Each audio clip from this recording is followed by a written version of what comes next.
Quanto dia zao rehefa mitehaka ho an'i Jesosy ianao dia miova ho azy ny tarehinao lasa mitsiky. Ohatran'izao. Tao sady hitehaka ho an'i Jesosy tsika ary. Tovy ampitsikiana am-pifaliana ho an'Andriamanitra. Amen.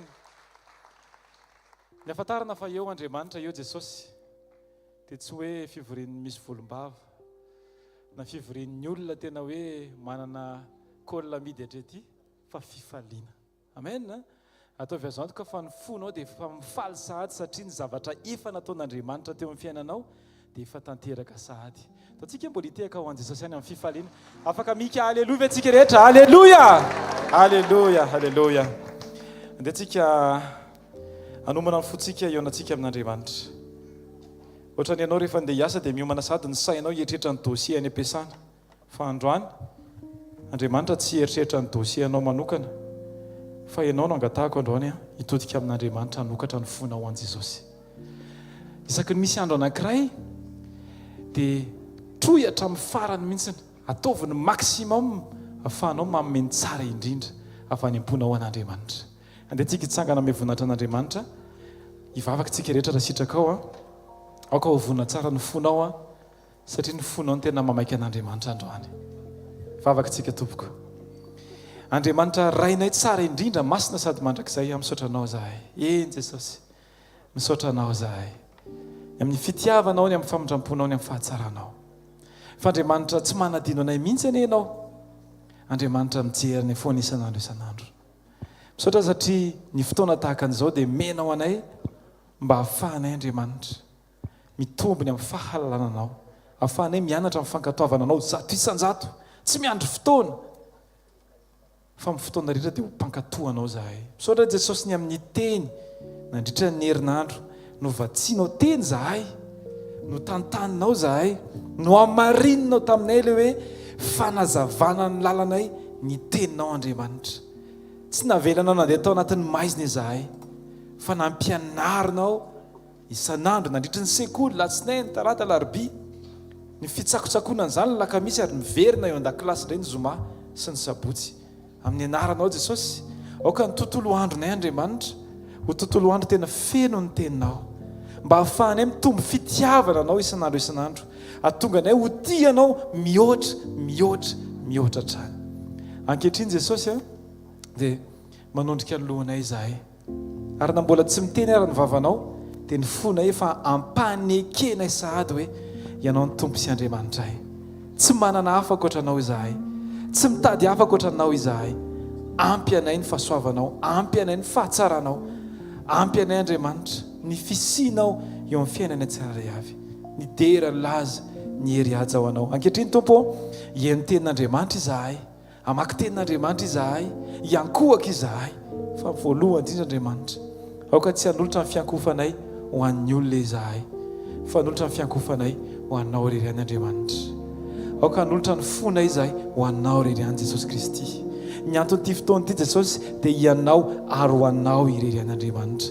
Ny anton'ity fotoana ity Jesosy dia ny hanomezanay voninahitra ny anaranao mandrakizay. Izarany sahady ilay fiainana any an-danitra dia ny fanomezam-boninahitra ny anaranao Andriamanitra. Misaotra Tompo satria toerana samihafa ny anganay Jesosy kanefa ny tantaninao izay tonga soamantsara eto androany. Aoka andeha ampahatsorana izahay, andeha ampahitsiana izahay eo amin'ny fanatrehanao Andriamanitra. Tsy olakolana amin'ny anaranao Jesosy Kristy, fa andeha amin'ny fo tena farak'izay tsotra sahamboraka izay ao am-pony tsirairay avy. Dia misaotra Jesosy. Eny misaotra Jesosy. Asaiko ianao amin'izao fotoana izao raha sitraka andao hisaotra an'Andriamanitra. Asandrato ny fisaorana an'Andriamanitra androany. Fizany ny sitrapon'Andriamanitra ray ho antsika rehetra ao amin'ny Kristy Jesosy. Dia nanana fofeny fisaorana. Isaora izy. Ankalazao ny anarany masina. Asandrato ny fisaorana androany. Teneno misaotra Tompo. Tena tianahy ianao. Misaotra ny amin'ny asako Jesosy. Misaotra ny amin'ny fianarako Jesosy. Misaotra ny amin'ny tokantrano Jesosy. Misaotra ny amin'ny fiainako andavanandro Jesosy. Tsy voatery hoe mety tsy mifanaraka amin'ny eritreretiko ilay izy, fa za mihitsy mila mianatra misaotra sy mahita ny tananao efa niasa hatramin'izay. Satria ianao efa teo foana tsy mba nandao ahy ianao Andriamanitra, tsy mba nanosika ahy ianao Andriamanitra, fa teo foana tamin'ny fotoana rehetra. Dia misaotra Jesosy. Indraindray ny olona mety mamelona mosiny, indraindray ny olona mety kivy amin'ny zavatra mety ataoko comportementko sy ny toetrako mety tsy mety, fa ianao Andriamanitra dia te hanangana foana isan'andro. Dia te hisaotra anao fotsiny Jesosy. Misaotra Tompo fa tsy mba manary ianao tsy manary andalana ianao Andriamanitra fa eo foana amin'ny fotoana rehetra misaotra Jesosy, misaotra ny amin'ny fiainana, misaotra ny amin'ny rivotra, ny amin'ny masoandro, ny amin'ny rivotra, ny amin'ny fahasalamana tsirairay. Misaotra Jesosy ny amin'ny fitiavanao izay atobaka ao eo amin'ny fiainana isan'andro Jesosy. Halleluja. Misaorana Andriamanitra androany, asandrato misaoranao ho an'i Jesosy androany, isaorana ny Sipriany satria matona navita n'iny taona 2024 tsika afaka niatrika ny Janoary, ny volana rehetra efa mamara zao tsika, andro anankiray sisa dia tapitra ny taona noho Jesosy riany navitantsika an'izany. Na ny olona mpanambola raha tsy voatery natratra ny 31 décembre, fa tsika tsirairay avy mbola men'Andriamanitra fotoana sy fafana. Dia misaotra Jesosy, tsy ampy ny teny indray Jesosy isaorana ianao, tsy sanatria akamoana tsy hiteny Andriamanitra, fa hitanay sy tsapanay fa ny zavatra namboarin'ny olombelona rehetra dia tsy ampy Andriamanitra. Nisan'izany vocabulaire ahafahana manambara ny fahalehibiazanao sy ny fahatsaranao. Anao ny voninahitra Andriamanitra, tario amin'ny alalan'ny fanahinao izay Andriamanitra, amin'ny anaran'i Jesosy, amen. Sokafantsika bokintsika amin'ny Salamo 5:10. Salamo 5:10 dia mampianatra antsika, mitarika antsika hiverina eo amin'ilay toerana izay sy ny andraikitra izay namboaran'Andriamanitra antsika tsirairay avy. Rehefa varintsika dia tsy maintsy verenana, ampianarana, zarina, hipetraka sy ho tonga eo amin'ilay toerana izay mampietsika ny fon'Andriamanitra ao antsika tsirairay avy. Salamo 5:10 andininy voalohany ka hatramin'ny fahaenina. Aoka tsy za rery no mamaky an'izany raha sitraka ao fa tsika rehetra miaraka mamaky an'izany amin'ny anaran'i Jesosy. Alleluia. Mideran'Andriamanitra amin'ny fitoerany masina, midera azy eo amin'ny abakabaky ny heriny, midera azy noho ny asany lehibe, midera azy araka ny haben'ny vonahany, midera azy amin'ny fitsofana ny anjomara, midera azy amin'ny valisy ny lokanga, midera azy ny amponga tapaka sy ny dia, midera azy amin'ny zava-maneno tendrena sy ny sodina, midera azy amin'ny kipantsina maneno, midera azy amin'ny kipantsina tsara feo. Aoka izay rehetra manam-pofinahy ny hiderany Jehovah. Alleluia. Amen. Raha manam-pofinahy ianao dia aoka hideran'Andriamanitra amin'izao fotoana izao, tsy ao anatin'ny hiro fa amin'izao fotoana izao. Aoka ny fonao feo fiderana an'Andriamanitra. Asan-drato ny anarany androany, tenenao Tompo masina ianao, tsy misy tahaka anao, tsy misy toa anao, tsy misy mahavita ny fiainako no tahaka anao Andriamanitra. Ianao ilay antom-pisiko, mideranao satria mahagaga ianao, tsy hoe ny asanao no mahagaga fa ianao no mahagaga indrindra Andriamanitra. Saotra satria Andriamanitra mahagaga ianao satria mbola tiana foana ianao Jesosy, na dia tsy mendrika azy izay indraindray.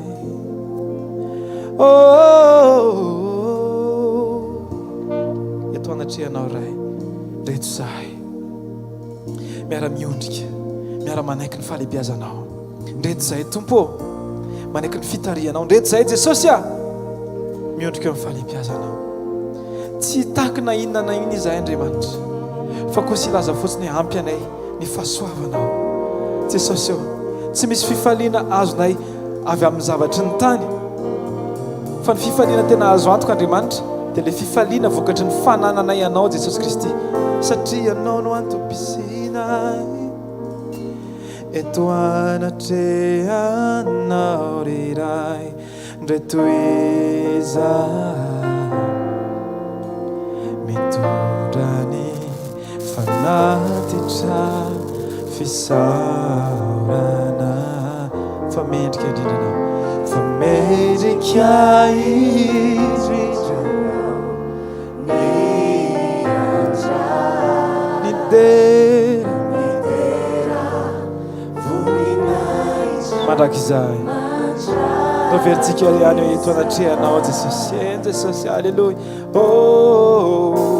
Eto anatrehanao riray, mitondra ny fanatitra ho anao, fisaorana, fa mendrika indrindra anao, miandray ny dera voninahitra mandraka izahay, satria navaozinao,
Zay variana Jesosy mitaky mangataka mitaky nefa isan'androandriamanitra rehefa mandinika izahay dia efa ngeza be ny fahasoavana sy fanomena ho anay tsy misy fanomezana lehibe noho ny famonjen'Andriamanitra hoe ampo anay tsirairay eno ampo anay ny fahasoavanao tompo toatsika hisaotra an'Andriamanitra androany teneny misaotra anao a Jesosy satria ny fahasoavanao no matoy izao Andriamanitra ary eo ambany endratrano tena mety amiko indrindra Jesosy indray aho mitady fialofana hafa ankoatra ny eo amin'ny fanatrehanao Jesosy nefa efa ampy anah Jesosy ny zavatra rehefa nomenao sy nataonao anay Jesosy fona Jesosy ny fotoana nierenay nijerevanay zavatra tsy mampandroso Jesosy raha tokony fotoana ifantohanay sy ifamatoranay amin'izay teneninao sy amin'izay efa voninao any tsirairay avy Andriamanitra Alleluia avaozinao isamaraina ho anay Jesosy ny famindramponao sy ny fitiavanao anay isan'andro ianao miay eny milazako hoe ampo anay ny fahasoavana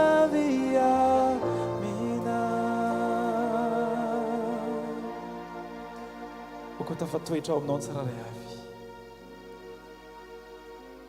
ny afantarana fa ao aminao izay Andriamanitra dia ny fananana izy ao anatin'ny fonao Andriamanitra ny fananana fitsarana eo anatrehan'ny fiarahamonina mety mitebiteby eo anatrehan'ny rivotra mety mitsoka eo anatrehan'ny zavatra mety atrehan'izao tontolo izao dia ny afantarana fa ao ambany elatra ao izay Andriamanitra dia satria ny fonao ny fonay Andriamanitra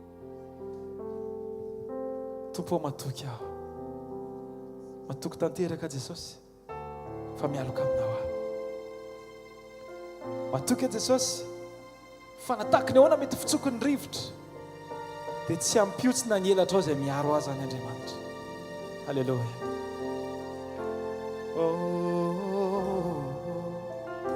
Ambany elatra ao. Ambany elatra ao no tiako itoerana. Raha tojo tafiotra. Raha tojo tafiotra ny fiainako.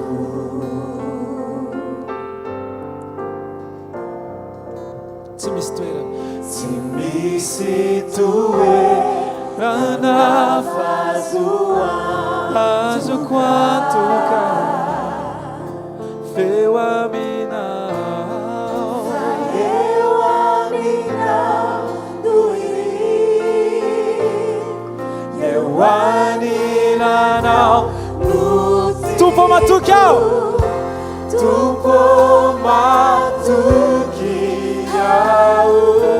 Mialoka aminao.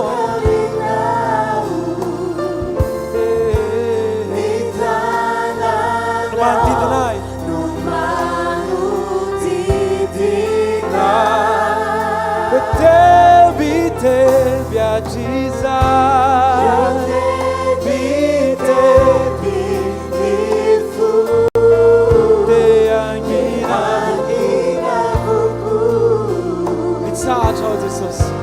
Mitsahatra ao ambany elatra.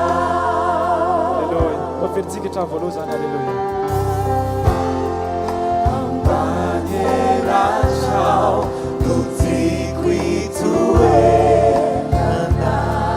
Eu no mety amiko. Eu Jesosy. Já tudo tá bem. Fiainako. Já ni fiainako. Tsy misy toerana fa. Tsy misy toerana. Azoko antoka fa tsy eo aminao. Eo aminao no iriko e. Eo aminao no iriko. Eo anilanao. Eo anilanao.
Jesosy tena fiarovana tsara indrindra ho an'ny fiainam-pananay Jesosy, ho an'ny fiainam-panomponay Andriamanitra, ho an'ny tokantrano tsirairay avy eo amin'ny elatrao tompo eo tompo tena mety indrindra eo Jesosy ty toetra aminao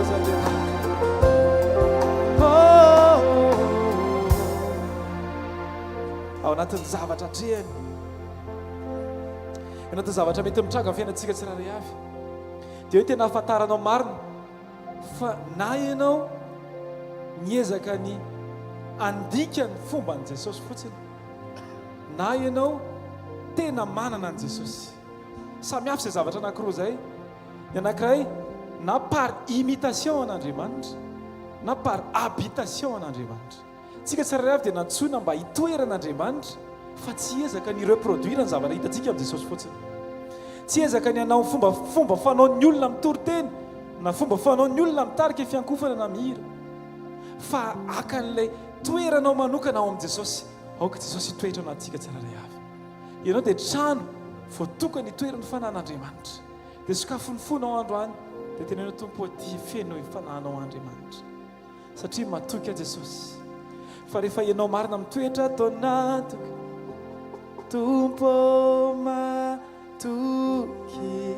ao fa mialoka aminao en Jesosy hitako mihitsy ny tananao no manodidinay ireo tebitebiny fo teneny mihitsy ireo tebitebiny fo hanginavoko mitsatra ambany elatra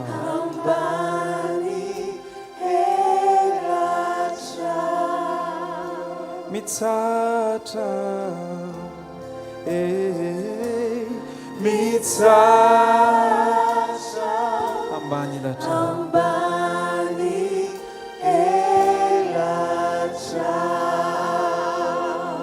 mendrika andery ianao Jesosy mendrika ny fiderany ianao Jesosy fa tsara ianao mahagaga sady tsara ianao rehefa tafatetra ao ambany elatra ao zay Jesosy dia tsy mahita zavatra hafa ny ivelany satria voatako ny volony elatra ao Andriamanitra tahaka ny zanaka koa eo ambany elatra ny reniny manana fahatokiana sy ny filaminana tsara satria ao ambany fiadidiny ny fiarovany reniny ianao efa niteny Jesosy fa mihoatra lavitra anao ny voromanidina izahay ny fiarovanao anay Andriamanitra dia mihoatra lavitra anao izany koa Jesosy dia te hisaotranao fotsiny izay Jesosy dia te hideranao satria tsy tokony hitebitebina hisaintsaina na hiahiahy izahay Andriamanitra amin'ny zavatra mitranga ny ivelany rehetra fa rehefa ampy fotsiny fifandraisanay aminao Andriamanitra dia mety ny zavatra rehetra ary anatin'ny zavatra mitranga dia aoka tsy hameha voninahitra olana izahay na andamy fotoana anambara sy aneo anao description any zavatra misy fa aoka Andriamanitra ny vavanay hoforanay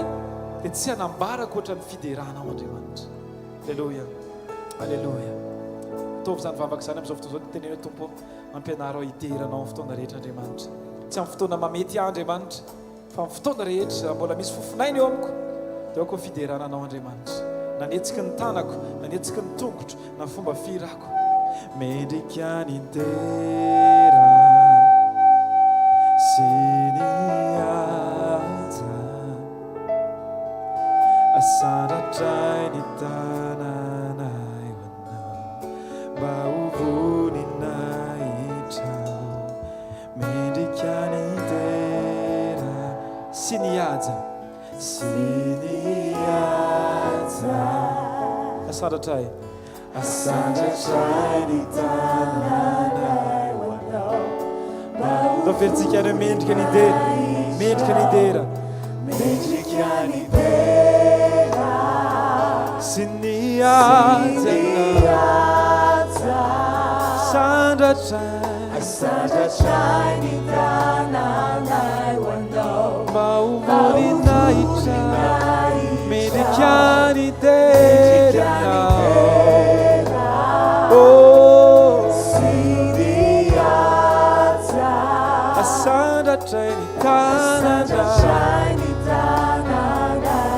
fa tsara ianao Jesosy, tsara ianao sady mendrika ianao, tsara ianao, mahagaga tsara ianao, tsisy mitovy aminao, tsisy toa tsara ianao, tsara ianao, mahagaga tsara ianao, tsisy mitovy aminao, tsara ianao, tsara ianao, tsara ianao, mahagaga tsara ianao, tsisy mitovy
Jesosy nahitady aiza dia tsy hahita tahaka anao Andriamanitra.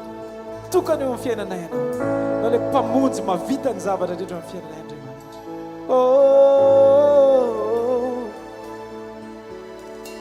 Tsara ianao Tompo, asandrato ny fidiranao, tenenay tsara ianao Jesosy, tsisy tahaka anao.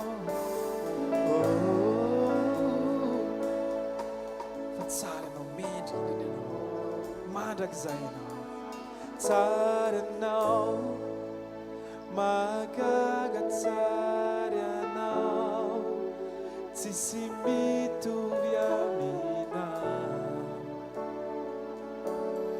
tsisy toa anao, tsara ianao, mahagaga tsara ianao, tsisy mitovy aminao,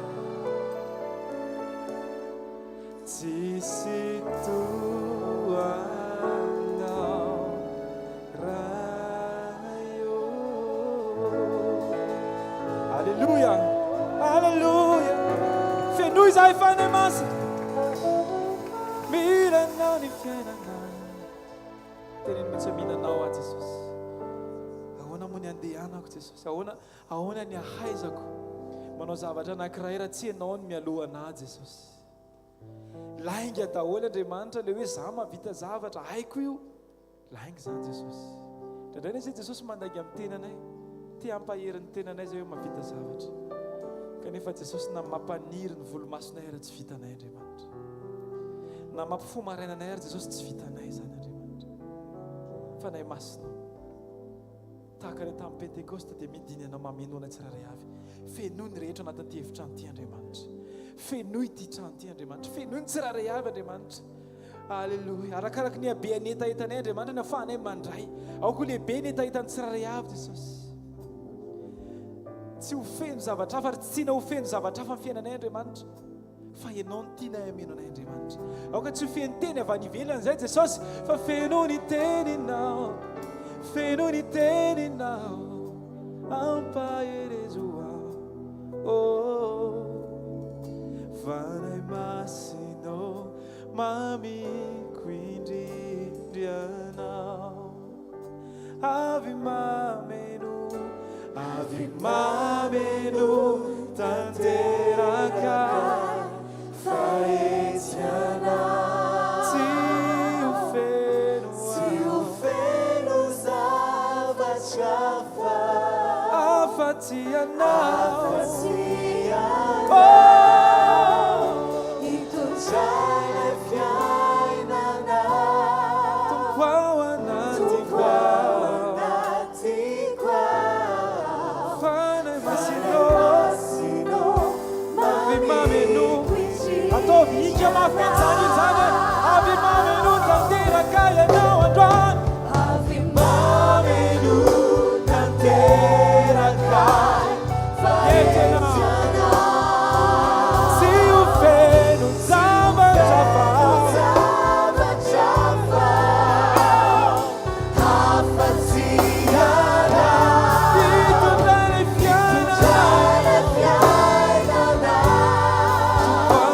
tompo ao anatyko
Jesosy no zay rehetra nataony a no ny fahatsarany a no ny fitiavany sy ny famondrapony mandroso avy hatrany ary ranabavy zay Alleluia. Alleluia. Fiadanan'i Jesosy amintsika jiaby. Amen.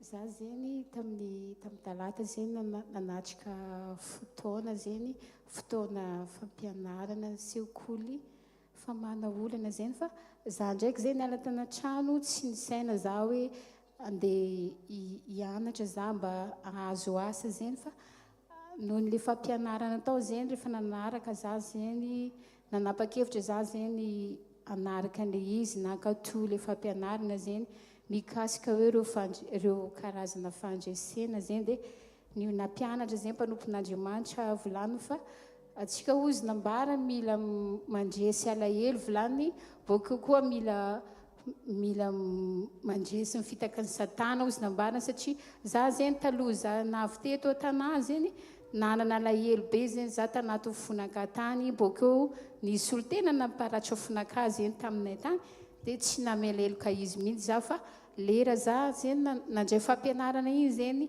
tsy ampako hoe tena miresaka aminazy zeny Andriamanitra ke nanaiky zeny za nankatoa namela heloka za dia nanaovan'i Jesosy surprise be za zeny tsy nangataka asa tamin'i Jesosy fa tonga tan-trano zeny za matsana iny midi teo midi andro za tsy nandeha nizaha asa tany fa le olo mihitsy zeny tonga tan-trano tao nivolana izy hoe misy asa ozy mekonao volany bôkeo amin'izay le asa zeny asa fago zay manompo an'Andriamanitra tsara karama zeny tena tsara mety aminaka tsara dia voninahitra ao an'Andriamanitra zeny. Alleluia! Ndao tsika hitehaka mafy an'i Jesosy mandroso tompoko. fatsao aloha ny fanjakany. Alleluia. Alleluia. Voninahitra ho an'Andriamanitra ny joroako vavolombelona eto. Taty Bazolo vadin'ny pasteur Tahina. Zava-dehibe sy zava-mahagaga no nataon'Andriamanitra teo amin'ny fiainanay. Andro vitsivitsy lasa izay dia saika lasa amin'ny mpanompony. Kanefa noho ny fahasoavan'Andriamanitra dia mbola namindraminy fo indray. Alleluia. Narary izy moa zany zany izy mission nataoko taty Tamatavy dizy tany Masanga, tany Morondava. Dia nody koa tonga alatsinainy vao maraina teto Antananarivo. Dia nandefa mesazy izy hoe oviana ianao moto izy izy fa zaho izy salama be. Dia tonga moa dia niantso telefonina anazy fa ahoana ho dia tsy fantatro izy izy fa zanga manitratra an'ilay grippe mahery be amin'izao io. Izy raha teo moa efa tsy misy poumon droite intsony fa gauche foana ny iainany efa 40 taona izay niazonan'Andriamanitra azy. Dia za moa niteny taminy hoe hivavaka dia tonga dia maninta izy teo aloha mihinana fanafody dia mandray dokotera fa fahendrena daholo izany. Ny alina n'iny nefa izy tena hoe tsy natory tany fa tena hoe voame ny grave be.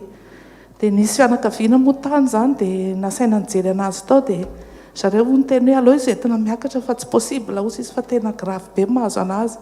Dia ny dokotera tany koa moa niteny hoe aloha izy miakatra fa tsy hitazona anazy aty izay. Dia nikarakarana ny évacuation avy any dia za moa nanontany hoe Jesosy inona ny tena sitraponao amin'izao zavatra izao satria indraindray ilay izy ohatrany hoe menatra ianao maha-olona hoe marary foana nefa mpanompon'Andriamanitra, inona foana ary ity zavatra mitranga ty. Dia nampahery ny tompo hoe tsy fahafatesana ny avian'izao fa fanehoana ny voninahitr'Andriamanitra. Dia rehefa tonga taty moa izy dia zay tonga dia teny amin'ny hôpitaly ny andry azy nentina ny évacuation avy any.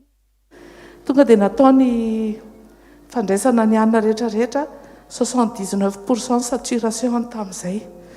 Dia ny poumon efa le gauche efa mibotsina be satria lasa miasa be zany. Dia izy tena misofrira be mihitsy tena misofrira be izy. Dia dokotera moa efa niteny taminay rehefa vita ny scanner sy ny anina hoe nareo izy olona mivavaka fa izay sitrapon'Andriamanitra dia ekeo amin'ny fitondrany. Dia niantso an'izy mianadahy moa za dia niteny tamin'izy mianadahy hoe izao ny zavatra misy dia tenin'ny dokotera izay fa tsy tenin'i Jesosy fa Jesosy ny tompony teny farany aminy ary ny tenin'Andriamanitra no misy hery fa tsy ny tenin'olombelona na ny tenin'ny dokotera. Dia niteny moa ilay zanako vavy hoe neny aho ozy izy sady nitomany izy tena raha ohatra izao izy neny aleo izy mandeha fa misofrira loatra izy satria tena hoe mbola tsy nahita anazy nanao ohatran'izany izay hatramin'izay. Dia za niteny hoe za tsy hamela an'izany satria zaho tahaka ny ezeka mpanompony ange nangataka teo anatrehan'Andriamanitra. Raha niteny ny mpaminan'i Jehovah hoe ho faty ianao dia tsy nanaiky izy fa nandeha izy nitodika tamin'ny rindrina dia nitomany dia nangataka izy hoe Jehovah raha mba misy zavatra nataoko araka ny sitraponao dia tsarovy dia nitsarovana izy dia novan'Andriamanitra indray ny teny faminaniana nomeny ny mpanompony dia mbola nahazo 12 taona izy. Dia tsika hangataka fa tsika tsy mialy eto izany raha tsy men'Andriamanitra famindram-pondra izy. Dia voninahitra ho an'Andriamanitra fa tafavoaka soamatsara amin'ny mpanompony ary ny dokotera sy ny manodidina ara dia miteny mihitsy hoe lehibe ny Andriamanitra arareo izy ary lehibe ny Andriamanitra izay tomponareo. Dia zaho ihany hoe manompo Andriamanitra velontsika ary ny Andriamanitra izay tompontsika dia mahavonjy atsika amin'ny lafin'ny lafaoro rehetrarehetra na inona memy lalovana dia isaorana an'Andriamanitra fa eo foana izy. Ny olona manodidina mety miteny hoe inona foana ary neny reto inona foana ary izay tena tsy niantso an'izaniza mihitsy ny tamin'ity indray mandeha ity fa tena nampafaratary ny tompo hoe adinao io mantsy anahako fa tsy adin'izaniza. Dia tena niady tokoa tao anatin'ilay izy tena niady fa hatramin'ny farany dia eo foana Jesosy dia matokana amin'ny tenin'izy voninahitra ho an'Andriamanitra irery any. Tsika mafy ho an'i Jesosy. Alleluia. Mandroso tateny.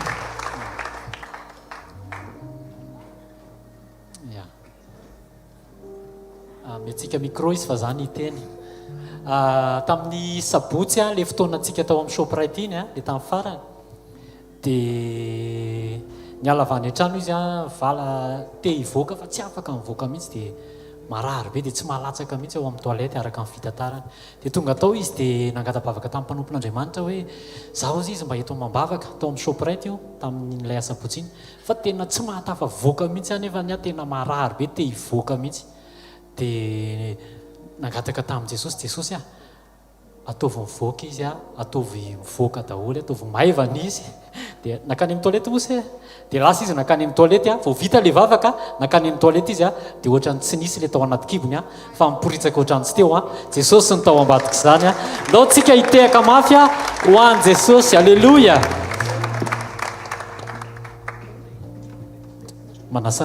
Manasanao hitsangana ndao tsika hitehaka mafy andraisantsika amin'ny mpanompon'Andriamanitra.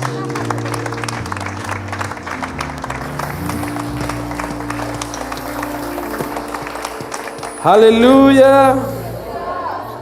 Miarabantsika indray amin'ny anaran'i Jesosy nahatratra ny farany. Ndao tsika hiteka mafy tsara ho an'ny Tompo.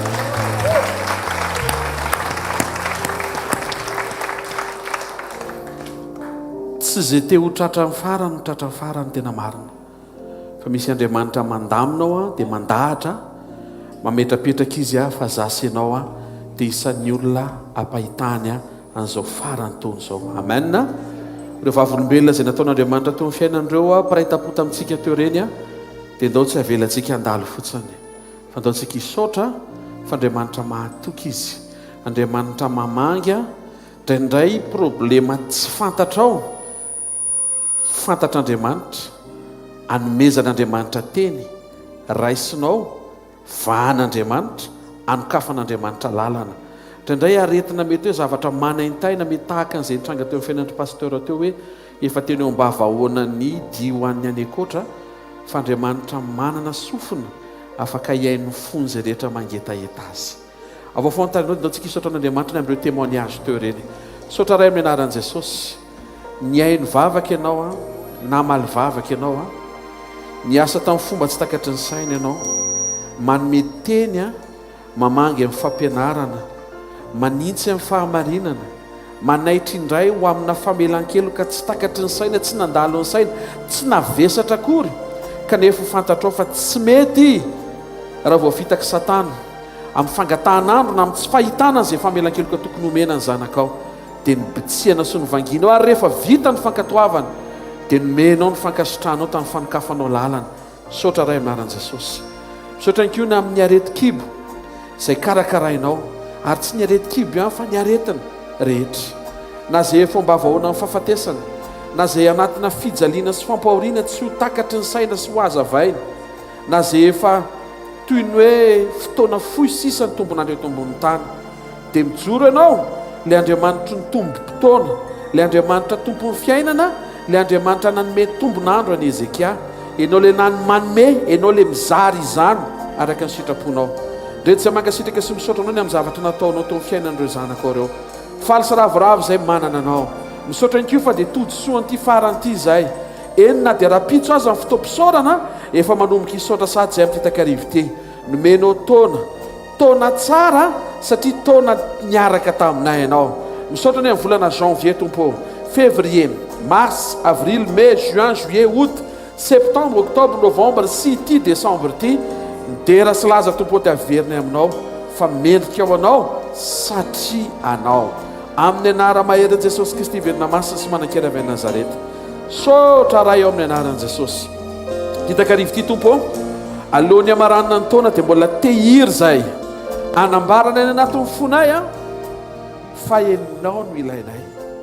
Be dia be ny zavatra mifamaofao, maro ny zavatra mety mavesatra, mety misy mampitoloko, mampiady saina, mety tsy mampahazo aina fa ty ilaza aminao izay amin'ny hitakarivo ity.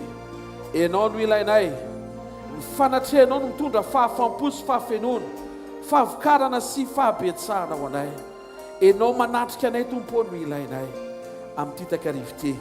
Raisy tompo ny etaetanay, raisy tompo ny fandresen-dahatray, raisy tompo ny vavaka ataonay, raisy tompo ny fanokafanay fo fa mendrika ho anao zany amin'ny anaran'i Jesosy. Amen. Etoa anilanao toetreo mandrakizay, toetreo mandrakizay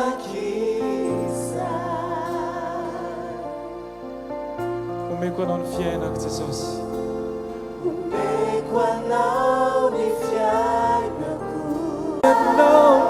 Ianao no ilaiko, ianao.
Tario zay ifankahita aminao ndray amin'ny kitakarivo te. Ifankahita amin'ny fahamarinana ny teninao ary afaka hifanatrika amin'ny fanambarana marina atonga anay tsy ho voafitaka na hamita tena rehefa hiara-dalana aminao. Matsiaro ny tenin'ny Joba hoe mifankazara amin'ny tsotoa dia hiadana ianareo. Kitakarivo ty adiva marana ny taona te hiverina zay ho eo aminao mba ho tafatoetra ho eo aminao ary ho tamana eo aminao. Sotrany amin'ny tsiraray avy izay tonga eto androany ao ny avy eto akaiky, avy eto toerana, ao ny avy lavitra, ao ny avy lavitra be. Samy ho valianao ny tsiraray avy satria samy namony fotoana sy nanome fotoana ho anao ho fanomezana voninahitra ny anaranao satria mangetaeta ny fanatrehanao zay tsiraray avy izay tonga eto. Amin'ny anara maherin' Jesosy Kristy verina masina sy manan-kera avy any Nazareta. Amen. Andao tsika tiaka mafy tsara ho an'i Jesosy. Tenenino akaikinao tonga soa eto amin'ny fanatrehan'Andriamanitra hoe manana teny ho anao indray Andriamanitra hoe raiso le teny hoe ampiaro le teny hoe dia hita zavatra ianao hoe. Andao tsika tiaka mafy tsara ho an'ny Tompo mahazaho toerana vetivety ary. Jaona voalohany toko 5:7 ka hatramin'ny 9:9. Amin'ny anaran'i Jesosy fa misy telo izay manambara na inky hoe mijoro vavolombelona eto ambonin'ny tany dia ny fanahy sy ny rano ary ny rà ary mifanaraka tsara izy telo. Élément anankitelo ny voalazany Jaune eto fa mijoro avolombelona ny amin'i Jesosy eto ambony tany mifanasiny rano ary ny rà. Iresaka vetivety momba ny rano vavolombelona entin'ny rano mahakasika an Jesosy. Ary noho izay dia hiditsika anatina lohahevitra anankiray nomeny tompo antsika amina lohateny manao hoe ilay rano farany. Rehefa teo amin'ny azo fijaliany Jesosy dia nisy zavatra anankiray izay niriny sy nangatahany ary tiany ho azo. Rano io. Jauna 2:20 ka hatramin'ny 9:20. Jauna 19:28-29 minaran'ny tompo. Ary rehefa afaka izany dia fantatr' Jesosy hoe efa vita ny zavatra rehetra tamin'izay. Mba hatateraka ny soratra masina dia hoy Jesosy mangetaheta. Ary nisy bakoly feno vinaigitra nipetraka teo, ary nisy sponjy feno vinaigitra nitohizany tamin'ny sopa ka nataony tamin'ny vavany. Zavatra nitranga teto nangetaheta rano Jesosy. Tao anatin'ny hamafy ny zavatra nilalovany, tao anatin'ny hamafy ny sedra izay niainany, dia zavatra anankiray ny tao anatin'ny fony ny teneny teo amin'ny vavany ilay rano farany. Rehefa nitodika tetỳ amin'izao tontolo izao ny fangatahan Jesosy, dia tsy nahay nanome an Jesosy ny zavatra nilainy izao tontolo izao, izay mampatsiaro antsika ombieny tahaka ny amin'ity takarivo ity, fa raha etỳ amin'izao tontolo izao ianao no mangetaheta sy mangataka ny zavatra mety ho irinao dia tsy afaka hanome anao an'izay izao tontolo izao. Raha rano nangetahetahan Jesosy vinaigra ny nomeny le miaramila azy. Tena akaikinao, izao tontolo izao tsy mahavita manome anao hoe ny zavatra tena ilainao hoe. Vinaigra ny nomeny le miaramila, zavatra mifanipaka tanteraka amin'ilay zavatra nangatahan Jesosy. 9:7 aminaran'ny tompo, fa ny miaramila anankiray nandefina ny lany voany, ary niaraka tamin'izay dia nisy rà sy rano nandeha. Voan'le foniny Jesosy dia nisy rano nivoaka avy teo amin'ny vatany. Le rano nitadiaviny teneniny teo amin'ny vavany efa tao anatiny tsy nivoaka raha tsy n'le foniny izy.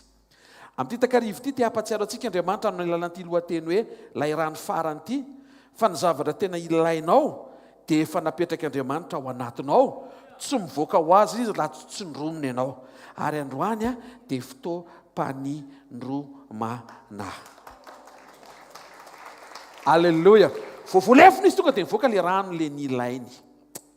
Rehefa tonga ny teny ka hanindrotsindrona antsika mianakavy eto dia hivoaka le zavatra ilainao izay efa ao anatinao, fa tsy hainao mamoaka azy, fa tsy maintsy Andriamanitra manampy anao hamoanao le izy efa ao, fa ny teny ilainao efa ao anatinao. Ary ny teny ilainao tsy zavatra fa Jesosy, tsy olona fa Jesosy, tsy ty fivoriany ity fa Jesosy, tsy teny faminaniana ny ilainao, Jesosy no ilainao. Sy tehaka mirevidrevitra mafy tsara ho an'ny tompo moa.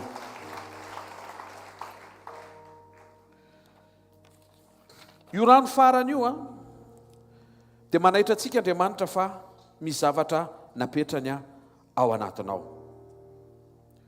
Tiako fantatrao fa Andriamanitra dia sensible amin'ny toetra. Andriamanitra dia mora mifandray amin'ny olona amin'ny alalan'ny toetra ny olona io.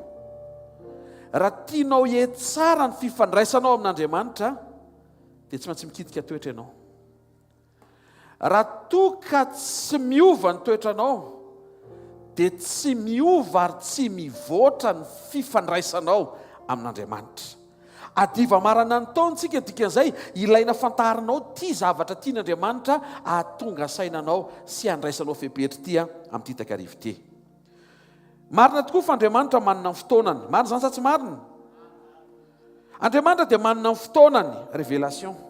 Fa ny révélation marina ao ambadika izay sy lalindalina koa dia izao, ny fiovanao no mihatonga an'Andriamanitra hanafaingana an'ilay fotoana hamalinanao. Rehefa hitan'Andriamanitra fa tsy mangatakandro ianao amin'ny fiovana dia tsy mangatakandro Andriamanitra hamaly ianao. Tsy mahentehaka ao an'Andriamanitra. mahatonga le fangatahan'andro zany dia satria ny ao anatsika ny mangatakandro ara-piovana fa tsy hoe Andriamanitra milala fotoana ary tia hitanao mitomany. Tena kaikinao ny ao anatinao io hoe raha vitanao no mifehy azy hoe dia hanampy anao hoe tsy andatsahanao ranomaso intsony mandrakizay. Andriamanitra manana ny fotoanany, fa io fotoanan'Andriamanitra io dia afaka hafainganan'Andriamanitra rehefa hitany fa tsy mangatakandro ianao miova mifanaraka amin'izay niteneniny sy izay nitakiny. Joël toko voalohany 12. Inona le prinsipa omen'Andriamanitra mahakasika an'io dia aveo hidintsika amina point be dia be tonga dia omena daholo dia samy mandray fotsiny. Raha mba misy anankiray voarainao anatin'ireo androany zany tsy basy poleta fa mitraillette tonga dia le munition be dia be dia samy mandray. Ataovy misy na dia anankiray ary voarainao manova ny fifandraisanao amin'Andriamanitra dia efa victoire an'ity fotoana androany arivo ity. Raha izy rehetra ny voarainao ka piarinao dia mihoatra noho ny victoire, manoatra noho ny mpandresy zasy ianao. Hoy izy ny Baiboly anaran'i Jesosy, maina ny voaloboka. Zany zao tsy dia mahafinaritra. Malazo ny aviavy. Mahafinaritra ve zany? Tsy mahafinaritra zany. Malazo koa ny amponga be-danitra. Tsy mahafinaritra zany. Malazo koa ny rofia, malazo ny paoma, malazo ny hazo rehetra any an-tsaha. Tia mivaliny. Eny malazo ny fifalian'ny zanak'olombelona. Ny fifalian'ny olona ao anatin'ny fony ny mahatonga ny fahalazon'le sazy tandremany. Raha vao malazo ianao dia malazo ny zaridainanao. Fa tsy hoe malazo ny zaridainanao dia arakaraka ny ijerevanao le zaridaina malazo mahatonga anao lasa malazo koa. Tsy izay ny tenenin'ny Baiboly. Avy ao anatinao ny manova ny ety ivelany. Tsy fampiny rano mampalazo ny sahanao na ny sahan'ny fiainanao fa ny fifalianao malazo. Androany ariva miangavy ianao aza vela lazo ny fifalianao. Amen. Nataon'Andriamanitra ho ny avy ao anatinao no manova ny ety ivelany. Natonga ny Habakoka hiatrika fahamainana. Ny Habakoka amin'ny tenin'io mantsiny. Ary tsy nisy nandeny teo amin'ny fiainany dia satria nandalo krizy malazo ny fony. Ny avy ao anatinao no efa misy melohany ny siny ety ivelany. Zay mahatonga le avy ao anatinao mi-influencer ny ety ivelany. Ny olona anatiny fantatr'Andriamanitra meloha, zay le préconnaissance, zay le hoe fantany raha teo no tendreny meloha hitovy endrika amin'ny zanany. Tao dia hitintsika ny pratika. Prinsipa na toetra. Tena kaikinao mandraisa noty tsara hoe. Halleluja! Prinsipa voalohany, Andriamanitra dia toetra. Ny manaitra an'Andriamanitra dia Andriamanitra ao anatinao. Eny io vetivety. Ny manaitra an'Andriamanitra tsy hainao be fihetsiketsehana, fa ny manaitra an'Andriamanitra ao anatinao dia ny fahitany azy. Mahita azy izy ao anatinao. Mahita ny toetrany. Fa ahoana no miteny izany? Galatiana toko 5:20 dia manambara amin'ny anaran'ny Tompo hoe vokatry ny fanahy kosa dia fitiavana. Raha vao miresaka hoe vokatry ny fanahy dia toetra izay. Toetra ento ny fanahy-masina ao anatinao rehefa avy nandray an'i Jesosy ianao. Dia eto ny Baiboly dia milaza fa vokatry ny fanahy dia fitiavana. Jaona voalohany toko 4:9 nefa dia miteny fa Andriamanitra dia fitiavana. Dikan'izay toetra fitiavana, Andriamanitra fitiavana. Andriamanitra zany toetra. Ny olona manana an'Andriamanitra zany dia karazan'olona maneho ny toetra an'Andriamanitra. Ary io toetra an'Andriamanitra io no manaitra ny jentilisa halala sy angetaeta an'Andriamanitra. Tsy ny teny fitorianao loatra fa ny fiainana aseho anao. Ny mampangetaeta an'izay tsy manana an'Andriamanitra dia ny fisian'Andriamanitra ao anatinao. Ahoana anao mantara ny olona fa manana an'Andriamanitra ianao? Tsara toetra, tsara fanahy, tsy mikizy. Fa olona to dia renao be mihitsy hoe olona hafa izany. Samy miatrika krizy mitovy, fa tsy mitovy mihitsy ny fomba fiteniny sy fotom-pisainy ary fomba fijeriny satria ohatra manana fomba fijery hafa ary zareo. Ary iny fomba fijery hafa iny fomba fijery n'Andriamanitra. Andriamanitra ao anatinao fa tsy hoe ianao no Andriamanitra ary ianao koa tsy hosolon'Andriamanitra zany. Prinsipa voalohany zany dia zao, Andriamanitra dia toetra. Ny hamantarana zany fa manana an'Andriamanitra ianao dia maninona? Manana ny toetra an'Andriamanitra. Ny hamantarana fa feno Andriamanitra ianao dia ahoana zany? Feno ny toetra an'Andriamanitra. Prinsipa faharoa, tsy fanomezana ampiasaina avy eo amin'ny tanana tahaka ny fanomezam-pahasoavana momba amin'ny finoana, fanasitrana, fagagana. Tsy fanomezam-pahasoavana ampiasaina eo amin'ny vavy tahaka ny faminaniana, fitenena amin'ny teny tsy fantatra, sy fandikana ny teny tsy fantatra. Tsy fanomezam-pahasoavana ampiasaina ao amin'ny saina tahaka ny fanahy mamantatra, discernement, fahalalana sy fahendrena, fa vokatra, fruit avyoka avy eo anatin'ny fo. Averiko ilay izy. Tsy don ampiasaina eo amin'ny tanana, vava, saina, fa fruit avoaka avy eo anatin'ny fo. Tsy ampiasaina fa avoaka. Zay ny toetra. Tena kaikinao, toetra ndresantsika eto hoe tsy ampiasaina ilay izy hoe fa avoaka ilay izy. Raha misy ny natobak'Andriamanitra ao anatinao dia ao anatin'ny fonao dia ny toetrany. Filipiana toko faefatra andimy fafito ambin'ny folo, mijoro avolom-belona Paoly amin'ny anaran'i Jesosy manao hoe tsy toy ny mitady ny fanomezana noho izany, fa mitady ny vokatra izay hitombo voninahitra na ihany koa hoe maniry ny toetra an'Andriamanitra hitombo voninahitra Prinsipa fahatelo, tsy olona ivelany fa olona anaty. Ina ilay prinsipa voalohany? Andriamanitra dia toetra. Ilay faharoa, tsy fanomezana ampiasaina ilay izy fa fruit avoaka.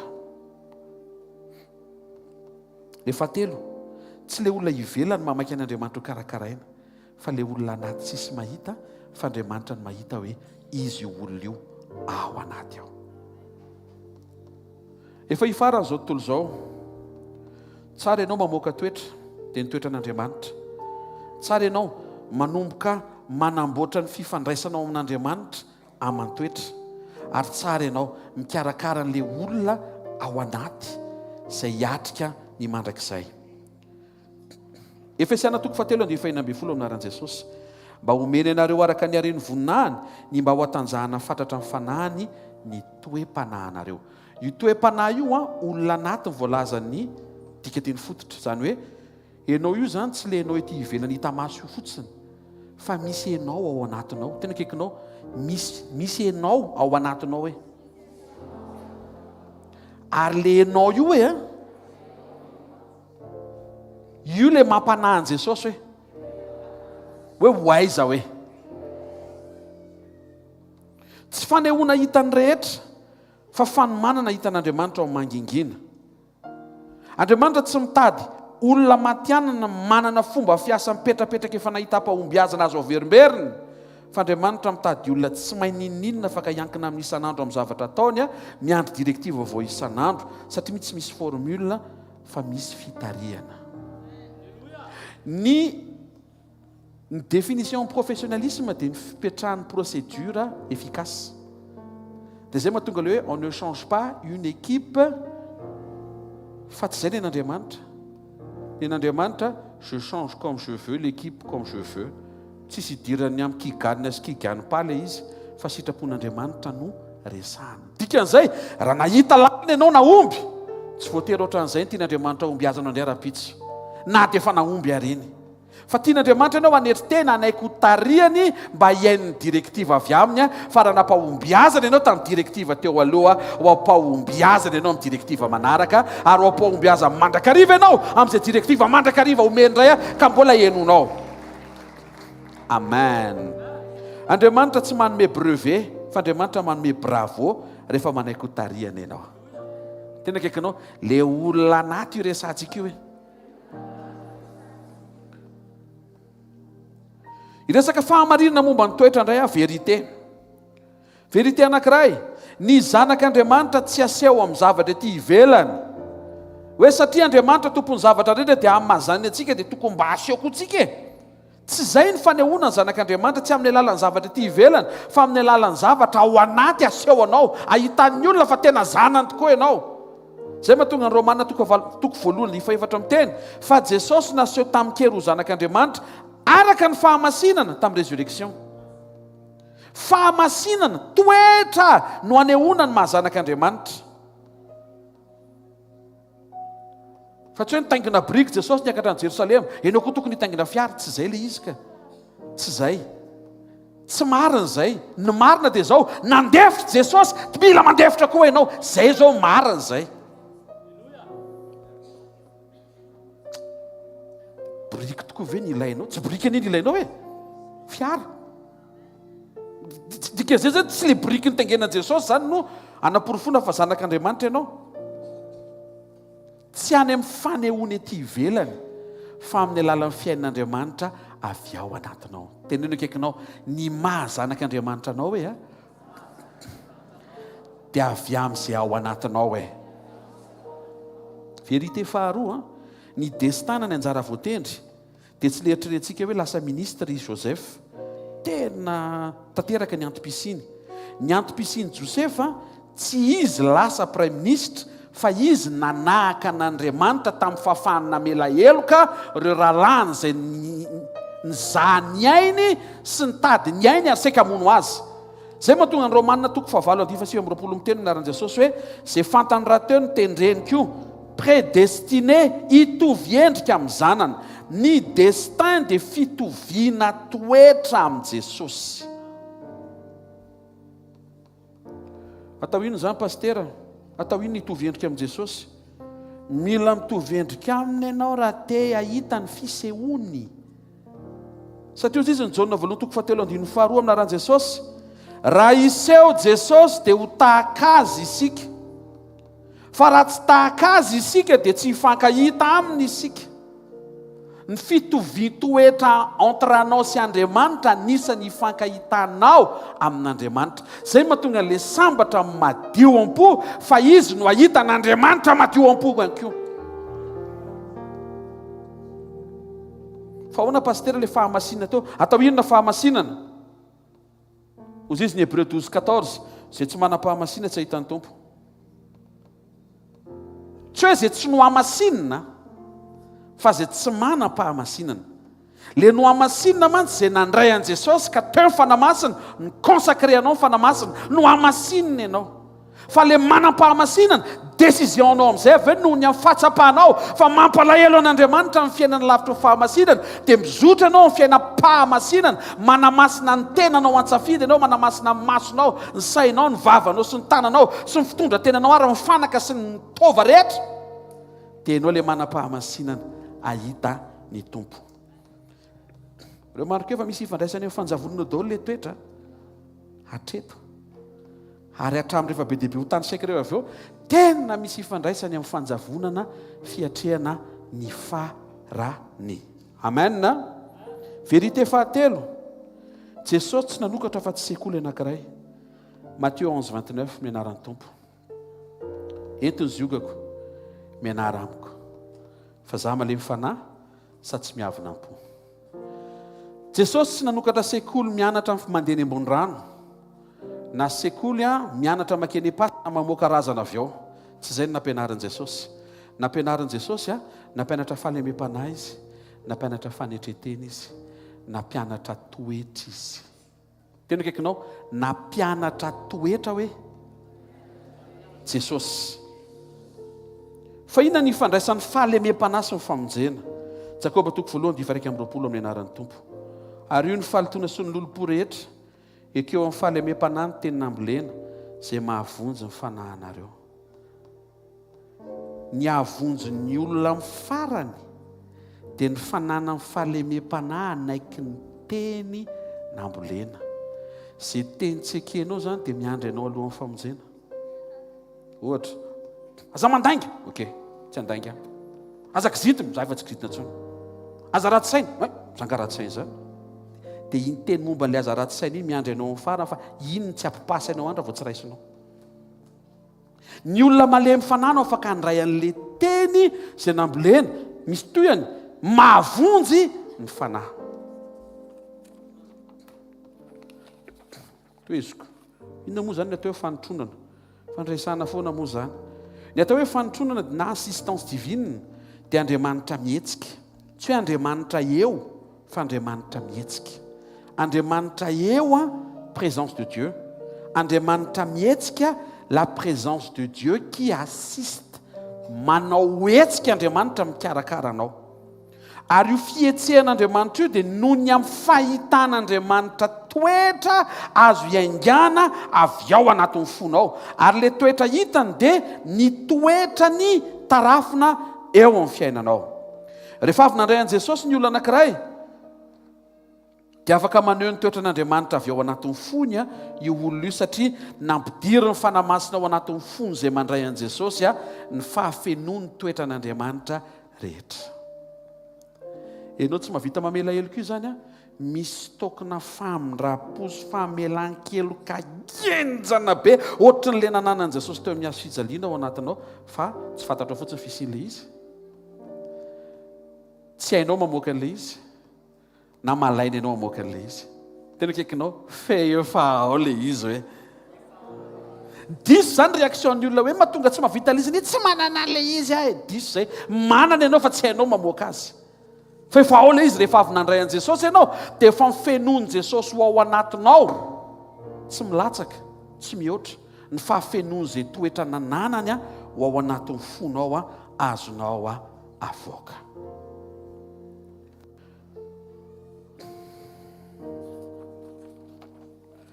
Andriamanitra mihetsika ho anao. Na inky hoe réaction inverse. Salamo 3:5 resaka fanotronana, mba aloha io farana ny taona dia azonao tsara dika ilay fanotronana. Amen. Mba tsy hifampitsodra amin'ny fanotronantsika nefa tsy azontsika ilay izy. Tena kekinao mifanotrona ny tompony aminao aloha hoe. Amen. Me mazava zany zay fa rehefa mifampitsodrantsika dikan'izay dia zao hoe hetsika ane Andriamanitra araka ny toetranao. Matoa zay ianao tsy manao amen zay fatapatatrao zany ny toetranao. Salamo 53:2 ny anaran'i Jesosy. Any an-danitra Andriamanitra miondrika mijery ny zanak'olombelona mba hizaha na misy endry mitady an'Andriamanitra. Raha ny olona rehetra maneran-tany dia samy manana ny ilainy sy ny mahatery azy ary samy mitady an'Andriamanitra avokoa. Fa misy karazan'olona manokana lasa tadiavin'Andriamanitra, izay ilay fanotronana. Ny fanotronana tsy miandry ianao hitady azy, fa ilay fanotronana mihitsy ny lasa mitady ianao, satria misy zavatra avoakanao exceptionnel be tsy famoaka ny olona. Tianareo fantatra ve iny io? Amin'ny herinandro ambony zany ohatra ka tsy misy tianareo fantatra ve tianareo ilay andro any?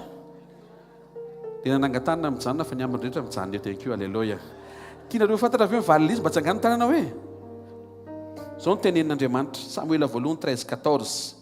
Naran'i Jesosy hozy izy Samuel tamin'ny Saoly, Jehovah efa nitady lehilahy ho azy araka ny fony. Misy olona mitady an'Andriamanitra, fa misy olona tadiavin'Andriamanitra. Zay zao ilay fanotronana zay.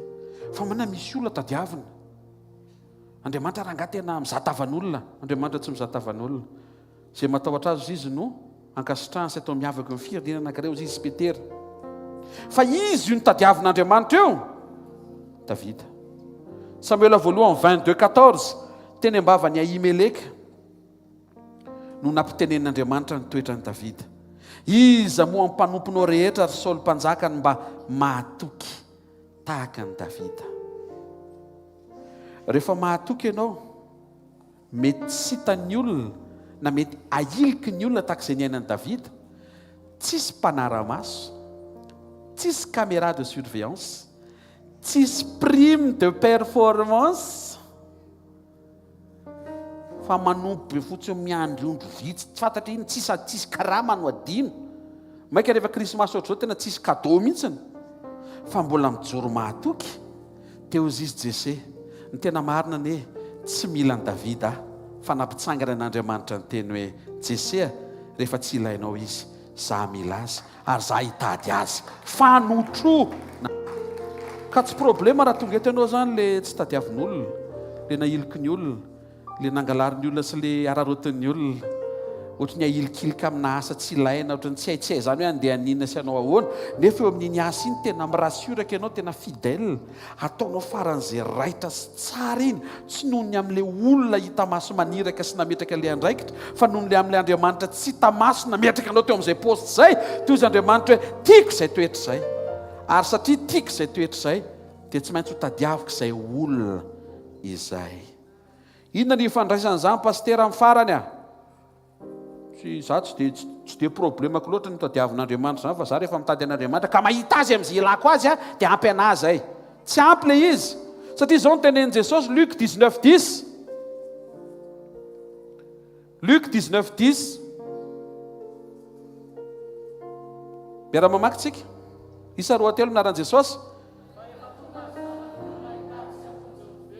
Tsy afaka vonjeny eo raha tsy tadiaviny. Zafady.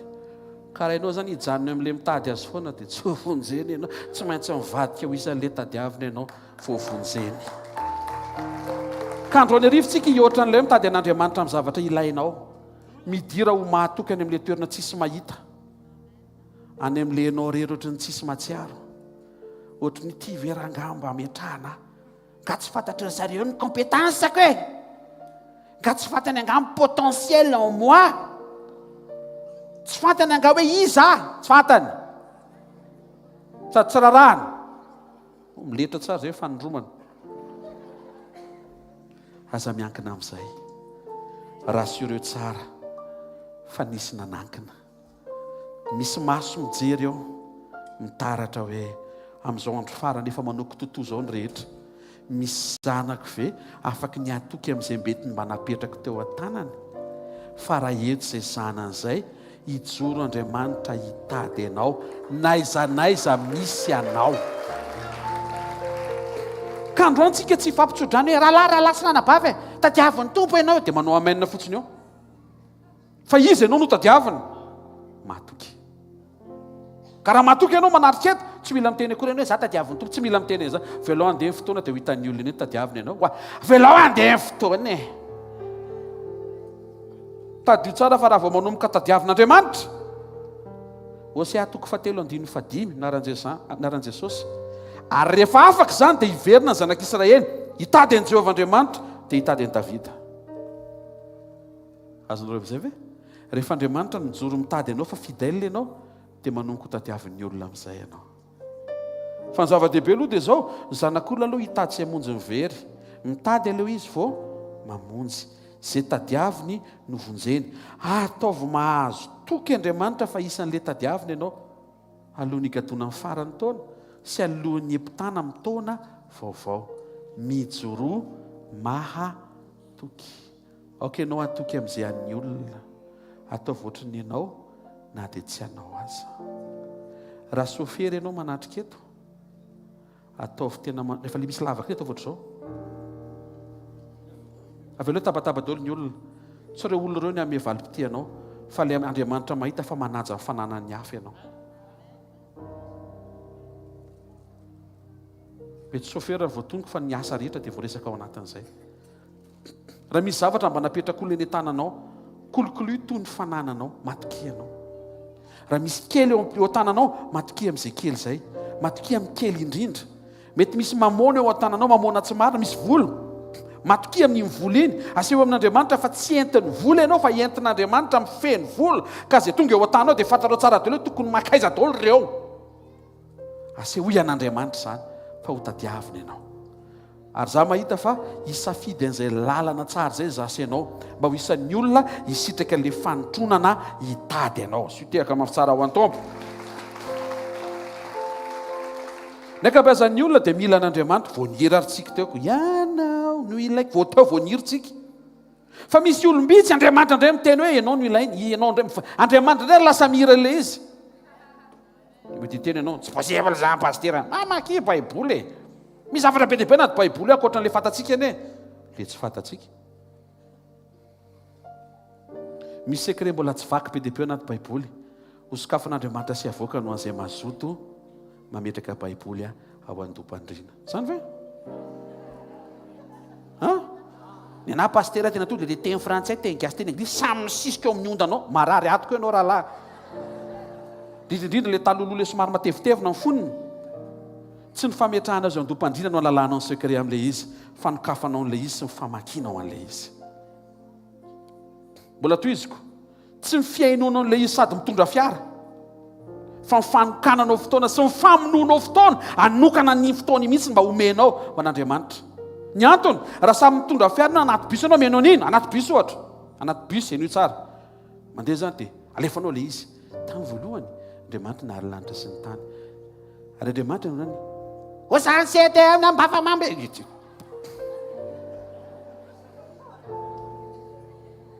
dia voenao amin'ny teo nefa namaky Genesis azy zay nefa Genesis atsirambona Genesis toky atsirambona andininy kitoto manokana fotoana ianao tompo tsy hanao jeu misy taitra zao amin'izany fa maninona tsy avelanao jeu dia hamaky baiboly tsy jery télé dia hanao jeu tsy zay tsy jery télé dia hamaky baiboly tsy jery final jery daholo moa zany tamin'iny tsy tsiny moa zany resahako tenena akaikinao manokana fotoana ho an'Andriamanitra hoe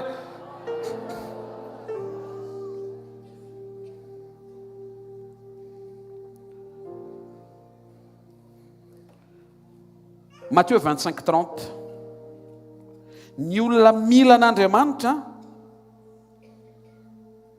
ino tsara ny olona mila an'Andriamanitra dia mety atahorana ho karazana olona tsy ilain'Andriamanitra dia nefa tsy tsara ianao mijanona eo amina position tsy ilaina amin'ny teny gasy hafa izy dia hoe tsy mahasoa nampianatra Jesosy rehefa vita ny zavatra anankiray satria nendalam-pahatanterahana ny mpanompony mbola tsy tonga zanany dia zao mivavaka nampianaran'i Jesosy hoe miverena mivavaka manao hoe mpanompo tsy mahasoa zay ka zay nasainatao ihany nataonay fa rehefa lasa zanaka ianao dia tsy tokony mitoetra eo amin'ilay mpanompo tsy mahasoa fa maninona Jesosy ihany niteny an'izy eo Matthieu 25:30 Matthieu 25:30 hoy ny tompo ary io any maizina ny ivelany mpanompo tsy mahasoa ianao zany andre mpanompo tsy mahasoa misy anjely miteny ny ivelany tena akaikinao tsy mahazo mijanona eo ianao hoe tsy maintsy mandroso ianao hoe dia ahoana pastera mba hatonga mahasoa Timoty 2:20 anotrona raha vao mitonga mahasoa ianao azafady manotrona amin'ny lasa ilain'Andriamanitra ianao rehefa misy toetra omenao ty le izy anaran'i Jesosy raha misy olona manadio ny tenany ho afaka amin'ireny dia ho fanaky homem-boninahitra izy efa no amasininy ka mahasoa ho an'ny tompo voavoatra ho amin'ny asa tsara rehetra le voalohany teo mpanompo tsy mahasoa ariana ny ivelany ty faharoa ty zasy ianao fanaka mahasoa tehirizina ho an-trano tsy mahaentehaka ho an'Andriamanitra rehefa ilain'Andriamanitra ianao satria mahasoa dia automatika lasa ilain'ny olona aza mitomany ho ilain'ny olona diovy tsara fotsiny ny fiainanao sy ny tenanao dia hijoro Andriamanitra hiteny fa fanaka mahasoa io ilaiko io misy ny toerana mampety azy ao an-tranoko tsy haingo-trano io fitaovana miasa sy fanaka atao trano io amen Andriamanitra amin'Andriamanitra ny fahadiovana no ilana zavatra na ilana olona anankiray raisinoty izay moa azafady amin'Andriamanitra ny fahadiovana na ny pureté no ilana zavatra na ilana olona afaka mame exemple ave omeko foana koa le zay na tsisy mamaly ary tsy sakafo matsiro fa sakafo madio fa izy aloha nitsiro izy tena enjana be avy vena rarikebo tsy sakafo matsiro fa sakafo madio tsy trano tsara tare fa trano madio tsy fo tsara fa fo madio zay mahatonga Jesosy izy tsy niteny hoe sambatra izay manana fo tsara fa izy sambatra izay manana fo madio fa izy no ahitan'Andriamanitra. Ny ilananao tsy fahaizana tsy fahalalan'olona fa ianao madio. Tena kaikinao ny ilan'Andriamanitra anao hoe eto zao misy olona metraka fantany hoe enina re mba ilan'Andriamanitra ahy madio. Tsy nosy fa madio. À la limite extra propre koa mety koa madio ihany mantsy zany. Mihaino ve tsika mampiasa anaran-tsavony mba hanairana anao hoe ianao madio no mahatonga anao lasa ilain'Andriamanitra. Tsy hoe ianao manana talent hoe mahay zavatra anankiray dia ampitehaka an'Andriamanitra iny koa safa le talent izy ihany namena izy nga manaitra azy zany. Fa ny manaitra an'Andriamanitra ianao madio anatin'izao tontolo izao maloto. Ny olona rehetra maloto fo ampitondro ianao rehetra madio am-po. Miarabanao fa ilainy ianao. Ao zao misy manongo tena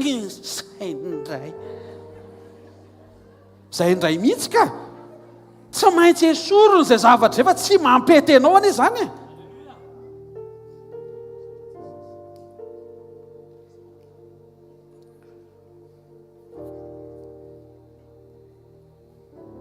Ny mpanompo tsy mahasoa izay tsy ilain'Andriamanitra dia ariana ny ivelany, ary ny fanaka mahasoa izay ilain'Andriamanitra dia voatahiry ao an-tranony iray. Ohatranao le madio pasteur, hainao le madio fa tia misy fanampiny. Matthieu 15:18-19 hoy ny tompo naran'i Jesosy. Izay mivoaka avy amin'ny vava kosa dia avy amin'ny fo, ka izany maloto ny olona. Raha sendra tafihinana sakafo maloto zany ianao dia tsy mampaloto an'izay, tsy mandoto anao zany. Fa raha tafamoaka vava maloto ianao, teny maloto dia maloto ianao. Avy amin'ny fo ny voan'ny sain-dratsy, von'olona, fakambadin'olona, fijangajangana, ny halatra, ny ampangalainga, ny fitenenan-dratsy na blasfémie. Zany anie ny maloto ny olona reto e. Hoy Jesosy, ny mihinana amin'ny tanana tsy misasa tsy mba mampaloto ny olona. Izy tsy niteny hoe hany. Fa mampianatra izy tsy maninona na tsy maloto na maloto ary ny tananao hoany. Ndao tsika izy zany tena efa tena niatrika désert be anao feno fotaka ny tananao 5 andro tsy nihinana. Io misy gâteau tsy nihinana ve anao? Tananao maloto? Ataovy izay ataonao eo fa za aloha ianao vao misaina izy efa laniko. Satria Jesosy efa nampianatra fa tsy ny tanana maloto no mampaloto an'iny. Azo hohanina zany iny na sendra maloto ary ny tanana. Fa tsy mapety raha misy zavatra maloto avy ao anatin'ny fonao. Fahatelo, ny ankabeazan'ny olona dia te hahafantatra an'Andriamanitra. Ary Andriamanitra tokoa dia ao amin'ny Kristy azo tarafina amin'izay nataony Jesosy sy ny sehony. Hoy izy ny tompo Jaona 4:22, izahay mivavaka amin'izay fantatray. Misy ifandraisany amin'ny efficacité amin'ny prière izay ataonao zany no fahafantaranao an'ilay Andriamanitra izay hivavahanao. Important be zany le hoe enao mahafantatra an'Andriamanitra. Tena kaikinao sarobidy be enao mahafantatra an'Andriamanitra hoe ohatra hoe amin'ny resaka vavaka. Zao anefa tsy zay ny dingana tian'Andriamanitra amaranana ny dianao eto ambony tany, fa enao lasa fantatr'Andriamanitra. Averiko amin'izay le izy. Ny fanotronana mitady anao raha vao mahatoky ianao. Ny fanotronana mila anao raha vao madio ianao.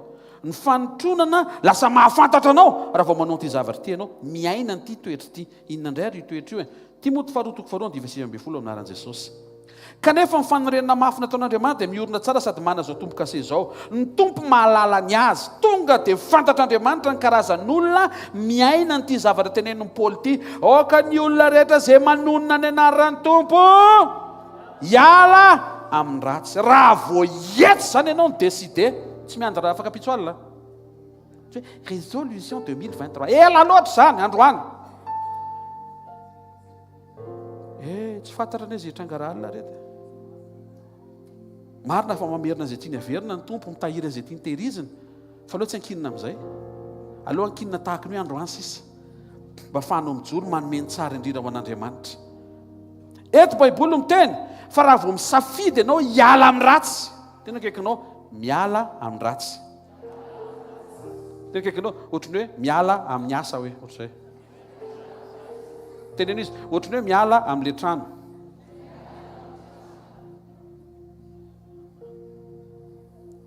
datsika isantsany eo anatina chantier anao dia mandeha ohatrany hay tsara le chantier misy tena miala teo dia onake réaction anao amin'ny chantier fa izy zany teniteneninao hialy eto le izy efa mitotona avy any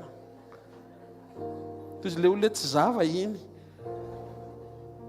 azotsika ve matoa misy orakoraka hoe miala teo misy zavatra mety tsy hitanao fa hitan'le tianao mba tsy ho dobo eo ianao aleo ianao ohatry ny tarina dia miala eo toy izay ohatry ny tsy taitra filatsahan'le izy eo ny réflexe avy miala dia miala fotsiny dia manina raha miala fotsiny tena kekinao dia maninona raha miala fotsiny hoe ny olona mitady fanazavana fa inona mahatonga asianareo miala dia miala zavaina aza mbola totona aloha iny aniny iny zany vetivety aloha ampiakarina masonao iny aniny Simon 3 tonnes niantona tao ambony fa tapaka ny tady enoy aloha tapaka le tady ary efa manomboka mihitsana le andraso aloha tsara ianao intellectuel fa misy fotoana ianao tsara tonga dia manao senebaiko mahazo galy senekaly mahazo baiko zany tamin'ny andro ny fanjanatany isan'izany satria zareo tsy mahay miteny gasy dia izay baiko midina dia ataony satria izy raha teo koa mety hoe tsy malagasy fomba fiteny isa hotain'Andriamanitra ny any senekaly rehetra alleloia tsy resaka hoe fankalana olona fa mba mo fotsiny le izy dia santsany dia le izy io tady io manomboka metapaka azonao ve dia zao Simon ray fotsiny dia tapaka ny atoko ao Simon ray le ao ambony ao fa Simon 2 tonnes ny va dia mantahinao zao ngala izy minjera sa rehefa avy eo tena kekinao zay manona ny anaran'ny tompo hoe ok izy hiala amin'ny ratsy hoe raha vao mandray an'izay décision zay hono ianao miala amin'ny ratsy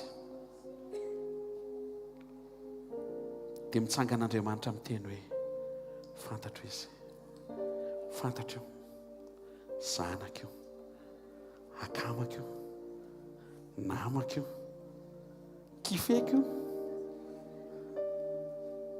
fa miteny hébreu zany kiheho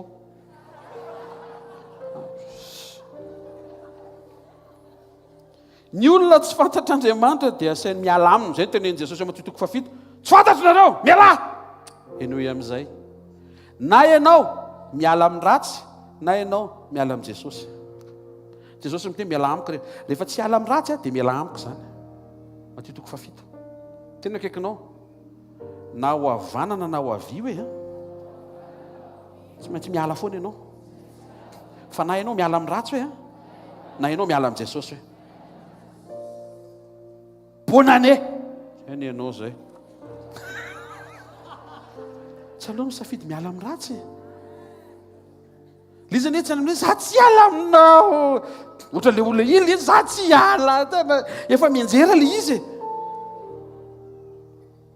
ny proof fa tsy hiala amin'ny Jesosy ianao manao zay tiany tsy manao zay mampalahelo azy miatrika amin'ny fiainanao isan'andro manaiky ho tarihan'ny fanahy mba hiaina n'le fiovana le fiovana nefa ao anatinao ianao anefa olona vaovao le fiainam-baovao ane tsy hoentina ambavaka hoe fivoriana miavaka fivoriana tena miavaka ho ampitaina ny aminao le fiaina tsy ampitaina le izy efa ao anatinao fa tairiny ianao satria maninona manan-javatra mandendegona tsy mirarahan'le zavatra zay ananany tena kekinao le fiainan'Andriamanitra hoe efa ao anatinao misy olona zany eto zao misy fahalemem-panahy efa fenao anatin'ny fony fa masitsika kely fotsiny izy sisa fa efa ao le izy efa ao tena kekinao efa ao le izy hoe misy olona zao manana fahatsarapana feno tena hoe mampieky volana sy mampahiratra ny jamba mihitsy mahita azy rehefa hoay ny ovo fa efa ao le izy fa mila mangeta eto ianao ny voany zany avy ao anatinao tsy mahasoanao ny ratsy toetra io tianao ngany olona ratsy toetra aminao ko maninao manao ratsy toetra amin'ny olona aka le olona mihitsy mampanao ratsy toetrako aza manao ratsy toetra aza manao ratsy fanahy ny fanotronona dia miainga amin'ny toetran'Andriamanitra miantoka mandrakizay ianao intsika le izy telo teo rehefa tadiavina ianao ny zanak'olona mitady sy hamonjy ny very rehefa ilaina ianao ka mahasoa dia ao an-tranony ianao feno voninahitra ary rehefa fantany ianao dia tsy miala aminy fa ampidiry ny soa aman-tsara misy karazany toetra samy mandray misy ny toetra hatramin'ny mbola kely Obadiazy resaka tamin'ny Elipa aminany dia nijoro avolombelona le tovolahy-panan-karena resaka tamin'i Jesosy koa nijoro avolombelona reto ny vavolombelona ny zalahy mpanjaka voalohany 18:12 hoy Obadia za mpanomponao matahotra an' Jehovah hatry ny fony mbola kely zany hoe voakely zany dia efa nanana an'izay ho azy tia lehilahy mpanan-karena le niona tamin'i Jesosy ty koa marika 7:20 dia zao nyteneny rehefa nitany sain Jesosy ny didy zany rehetra zany izy efa nitandremako hatry ny fony ambola kely olona nitezaina hatramin'ny mbola kely anina toetra mifanaraka amin'ny toetran'Andriamanitra ary misy eto zao ohatra zany tena kaikinao fa tsy ampy aiza koa efa zany ve nitoetra hatramin'ny mbola kely dia mbola tsy ampy ve tsy ampy rehefa tsisy Jesosy zany dia tsisy dikany ary izy tena izy tena hatramin'ny mbola kely dia zaza mipetrapetraka endry tena tsy motomotona tsara fefa nandrainy Jesosy izy izy dia aloha dia mbola tsy nandrainy Jesosy tsisy dikan'izany satria ao amin'i Jesosy ny fiafaran'ny zavatra rehetra io olona nanana le toetra tsara hatramin'ny mbola kely io mila mandray an' Jesosy zay le tiako tenenina faharoa toetra azo eny an-dalam-piainana io karazana toetra io dia nianarina teny an-dalam-piainana io le antsoina hoe écolage zany hoe ianao no mianatra an'le izy ho azy eny satria ny zavatra matetika midona zay vao azonao le izy avy ay monsieur mpampianatra anatin'izy io monsieur Poto monsieur Poto ny professeur anatin'io io karazana toetra io dia nianarina teny an-dalam-piainana parcours voarafitra mifanaraka amin'izay nylalaovan'le olona io le toetra masahan'Andriamanitra amin'ny fiainan'ny mpanompony ohatra Josefa zao Josefa tsy tonga dia tsara fanatra amin'ny voalohany sao dia diso ianao Josefa zao rehefa mitantady zao ny tenenina rehefa nanofy dia zany teo afovoany nareo ny tany amin'ny sisiny dia zany teo afovoany ary le nofy tena to dia za to dia teo afovoany tsy hainao mihitsy ny toko afovoany fa Jesosy ka Andriamanitra tsy mety zany toetran-drangah zany ary rehefa tsy miova ao an-trano zareo io toetra io miova zay ny ianao zay ampandalovin'Andriamanitra école amin'izay rehefa nandevozina amin'izay Josefa nianatra amin'izay hoe aika mafy be ke le ambanimbaniana nianatra Josefa vita ny formation lasa tsy karazan'olona nanambanimbany zany tsony izy eny ka na dia niteny ary Farao hoe inona ny hevitrao ny amin'ny fafana manavitra ny firenena teo izy Josefa hoe tadiava olona ozy izy be dia be ny olona eto aminao mafita an'izany afaka le hoe dia za teo foany dia za teo foany afaka toetra miova eny an-dalana Mosesy ihany koa dia voalaza fa tena nalemy fanahy le rangahy io olona malemy fanahiko mamono olona nefa ny définition malemy fanahy tsy tia miady nefa natao voalohany vao nanomboka natsapy izy hoe rahalahy ke reto andevoziny reto dia nisy an'le rangahy be le nisasatra be dia tonga avany le miaramila romanina be le sauvage be reny tonga dia namono azy teo dia tsy tantiny dia nyvonono to dia nanao justice izy ny tenany dia sady nyvonono le izy ny hoe amin'ny fahalemena mpanano manao konty toy izy Andriamanitra tsy malemy fanatsara rangahy zany mila mandalo formation rehefa tany amin'ny désert amin'izay tsy afaka mamono an'izy izy tsisy olona mifanena aminy mahafinaritra neny tompo ianao tia miady io oentin'ny tompo any amin'ny toerana tsisy edivana andasa nefa andasa tsy mahazo mifampiteny zany ao an-trano hoe zao ny tenen'ny paster zao ianao tia miady io oentiny amin'ny toerana tsisy miady ony tsy taterina le izy fa ho anao zay manatrika eto iny amin'izay Mosesy tany voalohany aloha miara eto Egypte ianao za ko rangano jerevana zay herinandro 2 herinandro 3 herinandro manery tena sikily 4 herinandro 5 herinandro resy io farany tena mitsotra aminao marina fahatelo toetra n'Andriamanitra azonao rehefa nandray an' Jesosy eto amin'izay le miinterese atsika le teo rehetrarehetra teo mantsy tsy hidirana ny lanitra satria mbola tsy nandray an' Jesosy ireo olona resahako anao reo na Obadi zany na Mosesy na Josefa eny na le lehilahy le hoe mpanankarena sika anaraka an' Jesosy ary tsy navita nanaraka an' Jesosy akory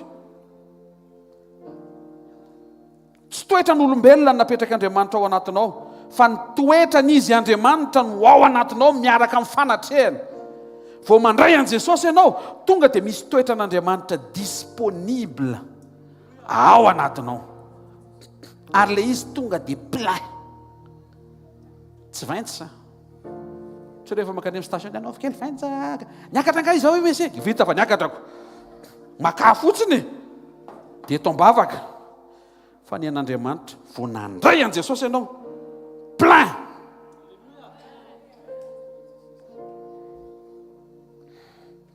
ary tsy vitany hoe plein fa tonga dia nenazy nataony ho ao anatinao Romaina 5:5 ny fanamasina izay nomenantsika ny netiny nampidina ny fitiavan'Andriamanitra ao am-potsika tsy fitiavany zorizety ny ao anatinao fa fitiavan'Andriamanitra mazava angamba an'izay halleloia Jauna 15:11 zany zavatra zany dia efa nolazaiko taminareo mba ho ao aminareo ny fifaliako ka ho tanteraka ny fifalianareo Jauna 14:27 fiadanana no avelako anareo aleo mihitsy tonga dia nenahy mihitsy ny nomeko anareo ny fiadanako nomeko anareo Jauna 15:9 tahaka ny tiavany ray ihany tiavako anareo tomoera amin'ny fitiavako anareo sady maneho azy isika avy amin'izay hitantsika nataony tompo tamintsika tsy hoe mahay mamela heloka ianao satria be mokondobo efa niatrika zao tsy hoe mahay mamela heloka ianao satria be mokondobo hatramin'izay ny ainanao ka fantatrao ny ilana famela-keloka dia mba mamela ianao vitako mihitsy mifeny tenako to dia mamela pastera fa tapafirana izay efa ny ainana koa zany tena akaikinao tsy izay koa le izy hoe zavatra hitako pastera rehefa menimenina be le patron iny ka avela heloka dia omeny ny karama tsy izay karazana famelan-keloka interese zay fa ny fahatsapanao fa fony mbola mpanoty ianao maty hamonjy ianao Kristy mbola tsy nahatsapa akory ianao hiteny hoe tompo mamelany heloko dia efa nanaiky Jesosy handatsaka ny rany ho famelana ny heloky ny maro mbola tsy nanondrana ianao nefa disponible ao amin'i Jesosy ny fafahana mandray anao indray manadio anao vaovao mamela ny helokao mamafa ny lasanao rehefa miverina ianao tena akaikinao efa voninao amin'Andriamanitra izany hoe ny karazana famelan-keloka tian'Andriamanitra ho aseho antsika dia araka ny Kolosiana 3:13 inaran'ny tompo mifandeferaka amin'ny famela-heloka ianareo raha misy manana lahelo amin'ny sasany tahaka namelan'ny tompo ny helokareo no aoko mba hamelanareo heloka kosa amen alleluia toetra manaraka toe-panaraka n'Andriamanitra io toe-panaraka n'Andriamanitra io dia mivoaka rehefa hitsahana le toetra voalohany le fruit rehefa hitsahana ny fruit dia mivoaka ny jus de fruit mantsy dia ohatr'izay mihitsy le izy meko exemple nao Salamy 66:12 efa nampandeha ny olona nitsaka ny lohanay ianao nandeha maki ny afo sy ny rano izay fa nitondra ny mivoaka amin'ny fitahina mahitretrika ianao hitsahana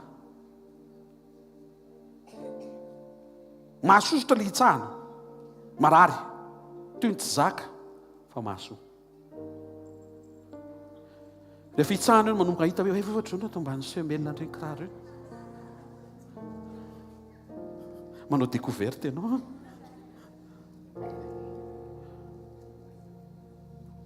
apary izay misy fankasitran'Andriamanitra miafina izay ao anatin'ilay fanambaninanao eny ozy Andriamanitra hoe velao izy anambany fangahinao ambany za zao raha misy miteny hoe orle bota dina zao matezitra an'izay inona kizay ariko azo tsy teny inona zany matoa le zarara fa misy volo ty oui voilà zay le izy tsy tokony atao matezitra zany ary raha miteny orle mahia dia inona indray zao mbola atezitra amin'izay ianao ary ohatra zaoko inona mihitsy ary ny ampatezitra ty pastery ty sakafo tara fa efa resy zany alleloia sakafo aminay tsy tara sao dia mijerijery pastery firinareo fa ny ao aminay tena sakafo tetete misy tena hainy ao aponga ay tena alleloia nareo koa mampatsiaritsiary zavatra ny ranom-boaloboka dia tsy mivoaka raha tsy ososena le voaloboka raha misy voaloboka taon'izao ny hoe mifoany tovay tsy mivoaka izany mipetraka ao amin'ny tany zay mivoaka io e alleloia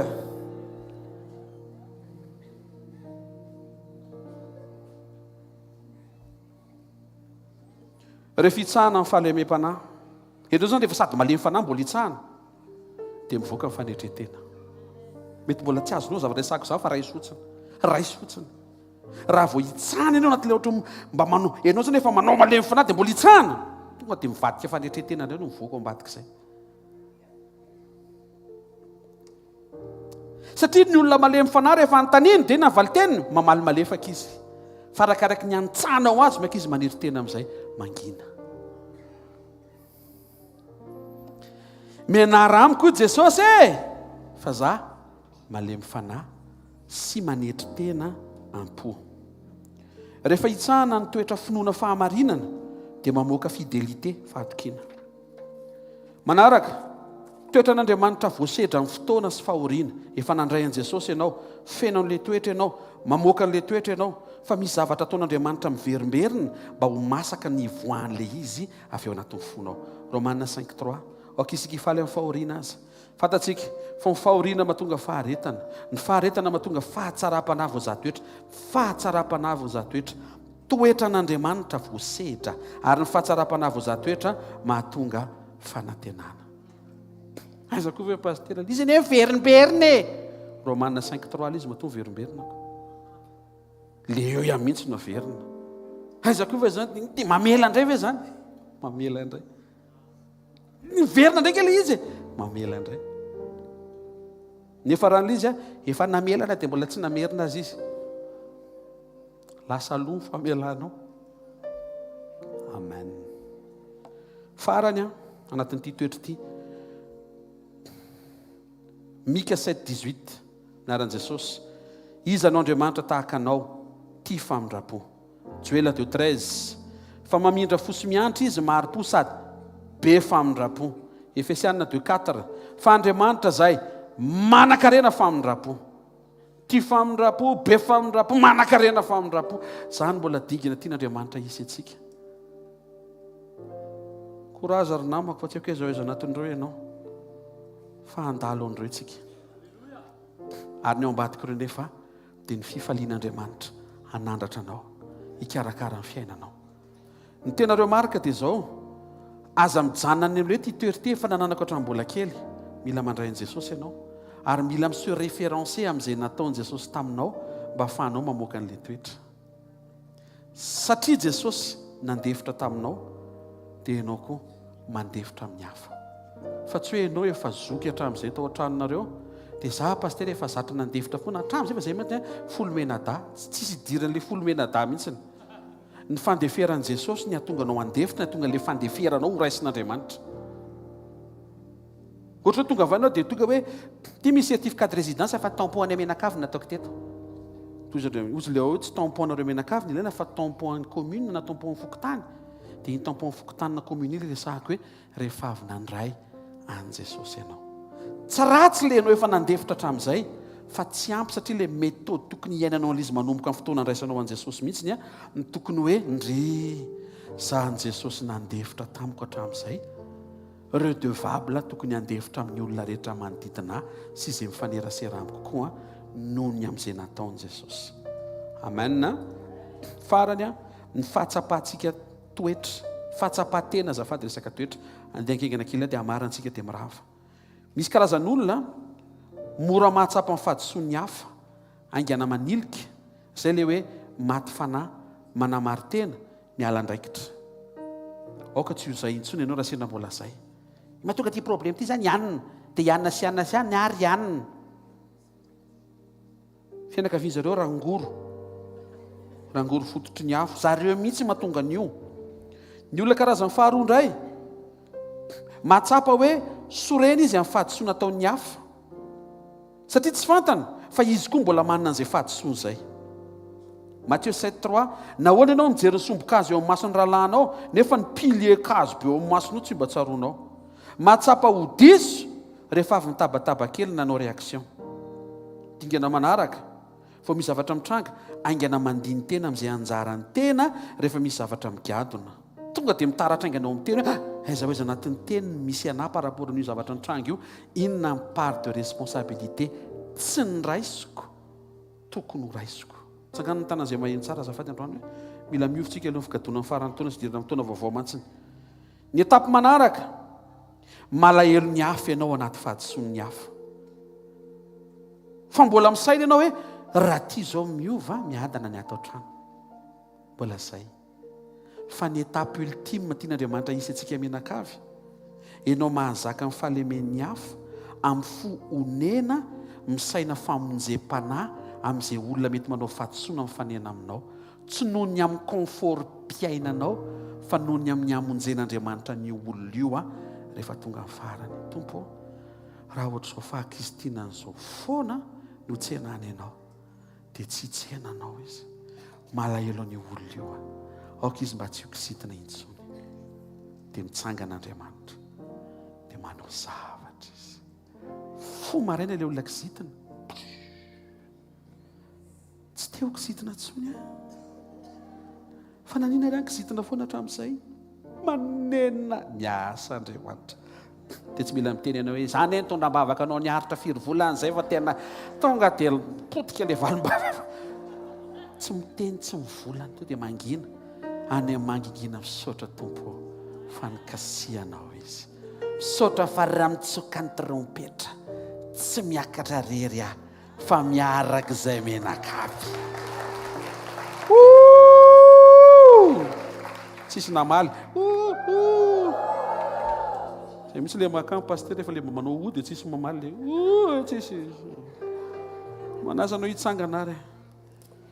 Tsy maninana tsy manao oary ianao fa miova ny toetranao. Ao fontananao dia mety natren'Andriamanitra ny fonao. Renao misy zavatra be dehibe ny meny Jesosy nampatsehivany mahakasika ny toetra. Tena tiany hiovitsika. Ary raha ny tiany dia androany dia misy fanapa-kevitra voarainao. Tsy miandry rapide, tsy miandry amin'ny herinandro ambony. Aza vela isan'ilay olona ianao mora mahita ny fahadisoan'ny hafa, mora manameloka ny hafa, tsy mety mahita ny ianao. Ataovy le karazan'olona ianao tafatodika aingana amin'Andriamanitra ary malahelo ny amin'ny izay mety ho manjo ny hafa ihany koa mba ho fantsona tsara eo an-tanana ianao. Ndreto izay raha amin'ny anaran'i Jesosy miverina aminao avy amin'ny fahamarinany teny. Nampatsivinao tamin'ity takarivo ity fa tena tsy afa miala amin'ny sekolon'ny toetra izay. Ary tiana izany teny mpantsiana mampahery amin'ity takarivo ity. Mila tonga olona tadiavinao izay, fa ny zanak'olona hitady sy hamonjy mivery. Ary mila tonga fanaka mahasoa izay mba ho tafatoetra ao an-tranony iray, satria ny mpanompo tsy mahasoa dia ariana any ivelany. Eny Tompo, tsy mahazo mijanona eo amin'ilay sehatra hoe mahafantatra anao fotsiny, fa tsy maintsy isan'izay fantatra ao satria manapa-kevitra hiala amin'ny ratsy. Tsarovy ny zanaka ao tsiraray avy izay manatrika amin'ny fotoana androany, mba tsy handalo fotsiny teny amaranana ny taona miaraka eto. Izy décision tsy mesure ferme afaka ho raisiny tsiraray avy eo amin'ny fiainany, mba hitsika ianao hijery anay rehefa mirava izao fotoana izao, ary mba ho tsaronao ny tsiraray avy eo amin'ilay mahatery azy. Amin'ny anaran'i Jesosy. Amen. Sy teka mafy tsara ho an'ny Tompo aza miala fa anao tsodransy anao vaovao vetivety ny pasteur eo dia hivavaka ho anao dia tsofina rano anao dia mandeha mody. Alléluia. Alléluia. Alléluia. Miaravantsika amin'ny anaran'i Jesosy a. Eto am-panomboana misy afatra kely a, misy elo maitsomaitso adiny tamin'ny heriny a. Izay mba tompon'izay dia maka azy ao amin'ny tompony andraikitra ao a. Rehefa avy eo dia omenanao a ampalemem-panahy ny olona manome tsy hoe ianao koa dia tena tsy fa mianatra tsika dia manolotra an'izay a ampalemem-panahy. Alléluia.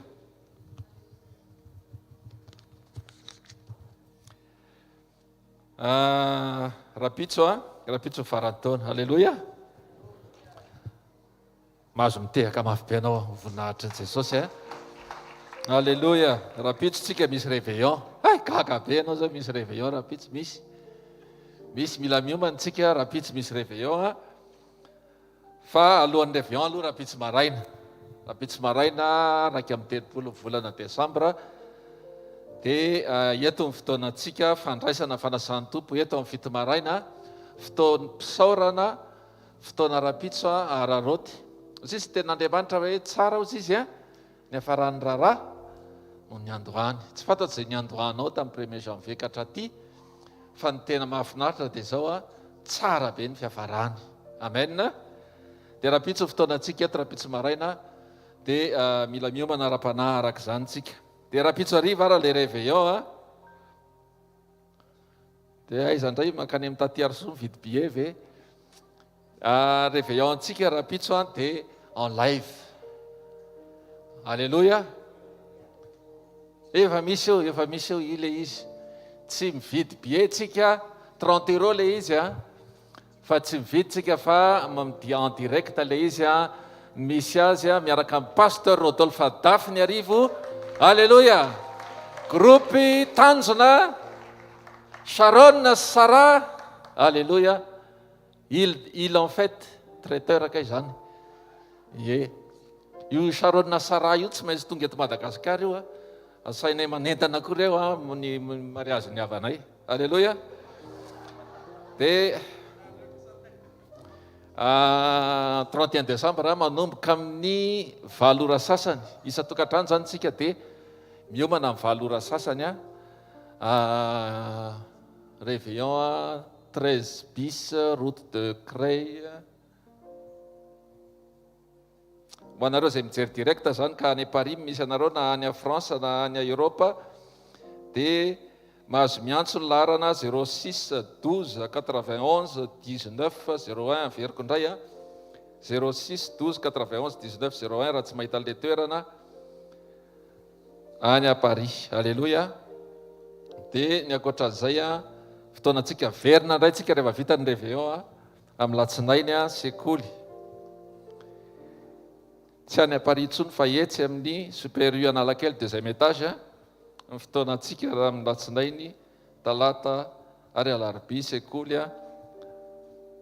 Voninahitry ny tompo a efa itsika tsy anjery asadino miain'ny FM 90.8 a efa mandeha foana izy zao misy toroteny foanao a misy tenin'Andriamanitra ary misy hira fidérana. Ndao tsika hitsangana anolotra zao fanatitra zao a ho an'Andriamanitra.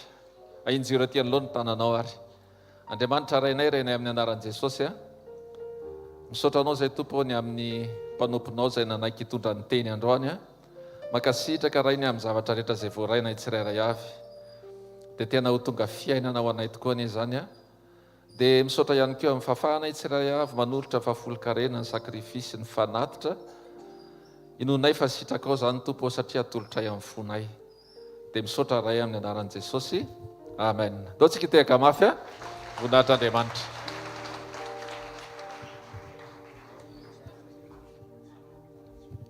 Manasantsika ary hanao fahafatana dia hivavaka. Saotra ray amin'ny anaran'i Jesosy.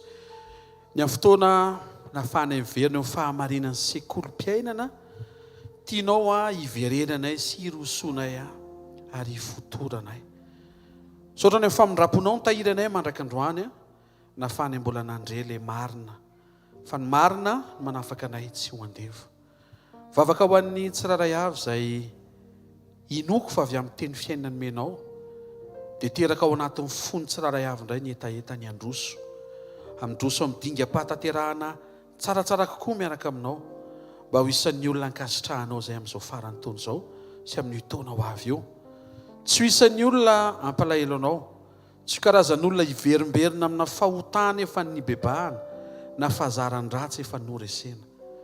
Dia ankasitrahana sy hisaorana ianao tompo, ny fahatongavan'ny teninao manangana sy ny herinao miazona ary mitahiry. Vavaka ho tsiraray avy izay tonga eto androany.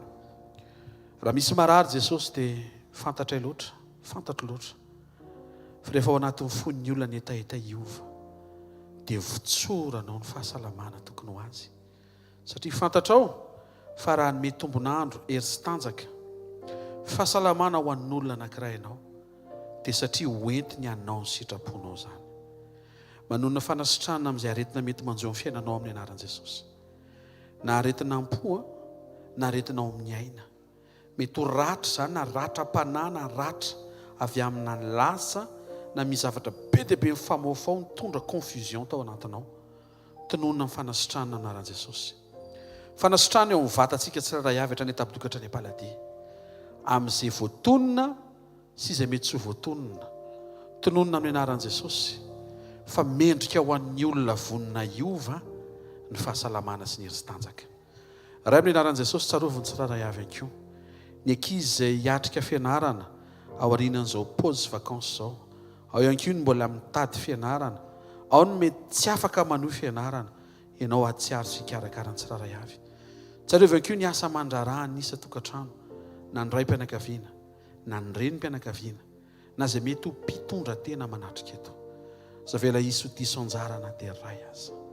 Ray amin'ny anaran'i Jesosy, tsaroviny tsirairay avy eo amin'izay mba ilana ianao. Tompo, ainao atao zany. Ary raha mba mety ianao, manaiky izay ny fiandriananao, ny falebiazan'ny herinao sy ny mahampanjakanao. Tsaroviny tsirairay avy hiatrika amin'ny farany taona. Na izay afaka nanatrika fotoana teto, na izay mety ho manaraka amin'ny vantana amin'ny Facebook sy YouTube, na izay hiaino any amin'ny radio maro samihafa. Amin'ny anaran'i Jesosy. Misaotra ny amin'ny hery sy tanjaka ary fahasalamana ny fitehirizana ho anay. Tombonandro izay fotoana menao ahafahanay tena manao soa, mandroso, miombona aminao bebeko. Amin'ny anara maherin' Jesosy Kristy avy Nazareta. Amen. Raisy nitsotra an'izay tononona amin'ny anaran'i Jesosy mahatratra anao. Fitiavan'Andriamanitra ray fahasoavan'i Jesosy Kristy Tompo, fiombona avy amin'ny fanamasina. Ho eo amin'ny fiainanao, anaraka anao, ampiaingo ny fiainanao. Elo lalana ny Tompo, eo amboninao izy, eo voninao izy, miaraka aminao izy, ary ao anatinao izy. Ho marina aminao amin'izao farany taona izao ny tenin'i Jesosy. Indro izao omba anareo mandrakariva, mba raha-pahatonga ny fahataperan'izao tontolo izao. Amin'ny anaran'i Jesosy Kristy avy Nazareta. Amen. Tiaka mafy be ho an'i Jesosy. Rapitso fotoam-pisaorana raha afaka ianao, raha afaka remoa dia ndao. Zavatra be dia be nomeny Tompo mba hahatonga ny fisaoranao tena mamy be eo imason'Andriamanitra. Tsy ilay karazana fisaorana misaotra farany taona dia misaotra. Zavatra tsy tiako aloha dia mody misaotra anao etany aloha hafa dia tsy izay karazan'izay, fa tena mba hahatonga ny ao anatinao ho resy lahatra tena hiteny amin'Andriamanitra. Tompo 2022 tena misaotra andao. Amen. Mamerina kely ny fanentana ho an'izay mijery direct raha ny ampitan-dranomasina ianao, surtout ao France, raha afaka manatrika an'ilay réveillon ianao dia manasanao mpitiavana hatreo. Fa tsy isa-taona no hanetoerana ny mpanompon'Andriamanitra pasteur Rodolphe. Maro ny efa nanao ireo réservation ho avy any amina toerana be dia be, avy any Marseille, avy any Suisse, dia manasanao ihany koa mba ho avy any amin'ny anaran'i Jesosy. Amen. Ohatra izany rehefa manao tsy hainao nijerena fa ilay olona tenena akaikinao hitanao Andriamanitra hoe misy zavatra manaraka anao hoe misy fahasoavana hoe dia misy famindrapo hoe. Amen. Sady ao amin'ny fahasoavana, fa ny fahasoavan'Andriamanitra ny matoy izao ary ny fahasoavan'Andriamanitra ny matoy izao anareo. Amen dia amen. Tain'i Jesosy daholo.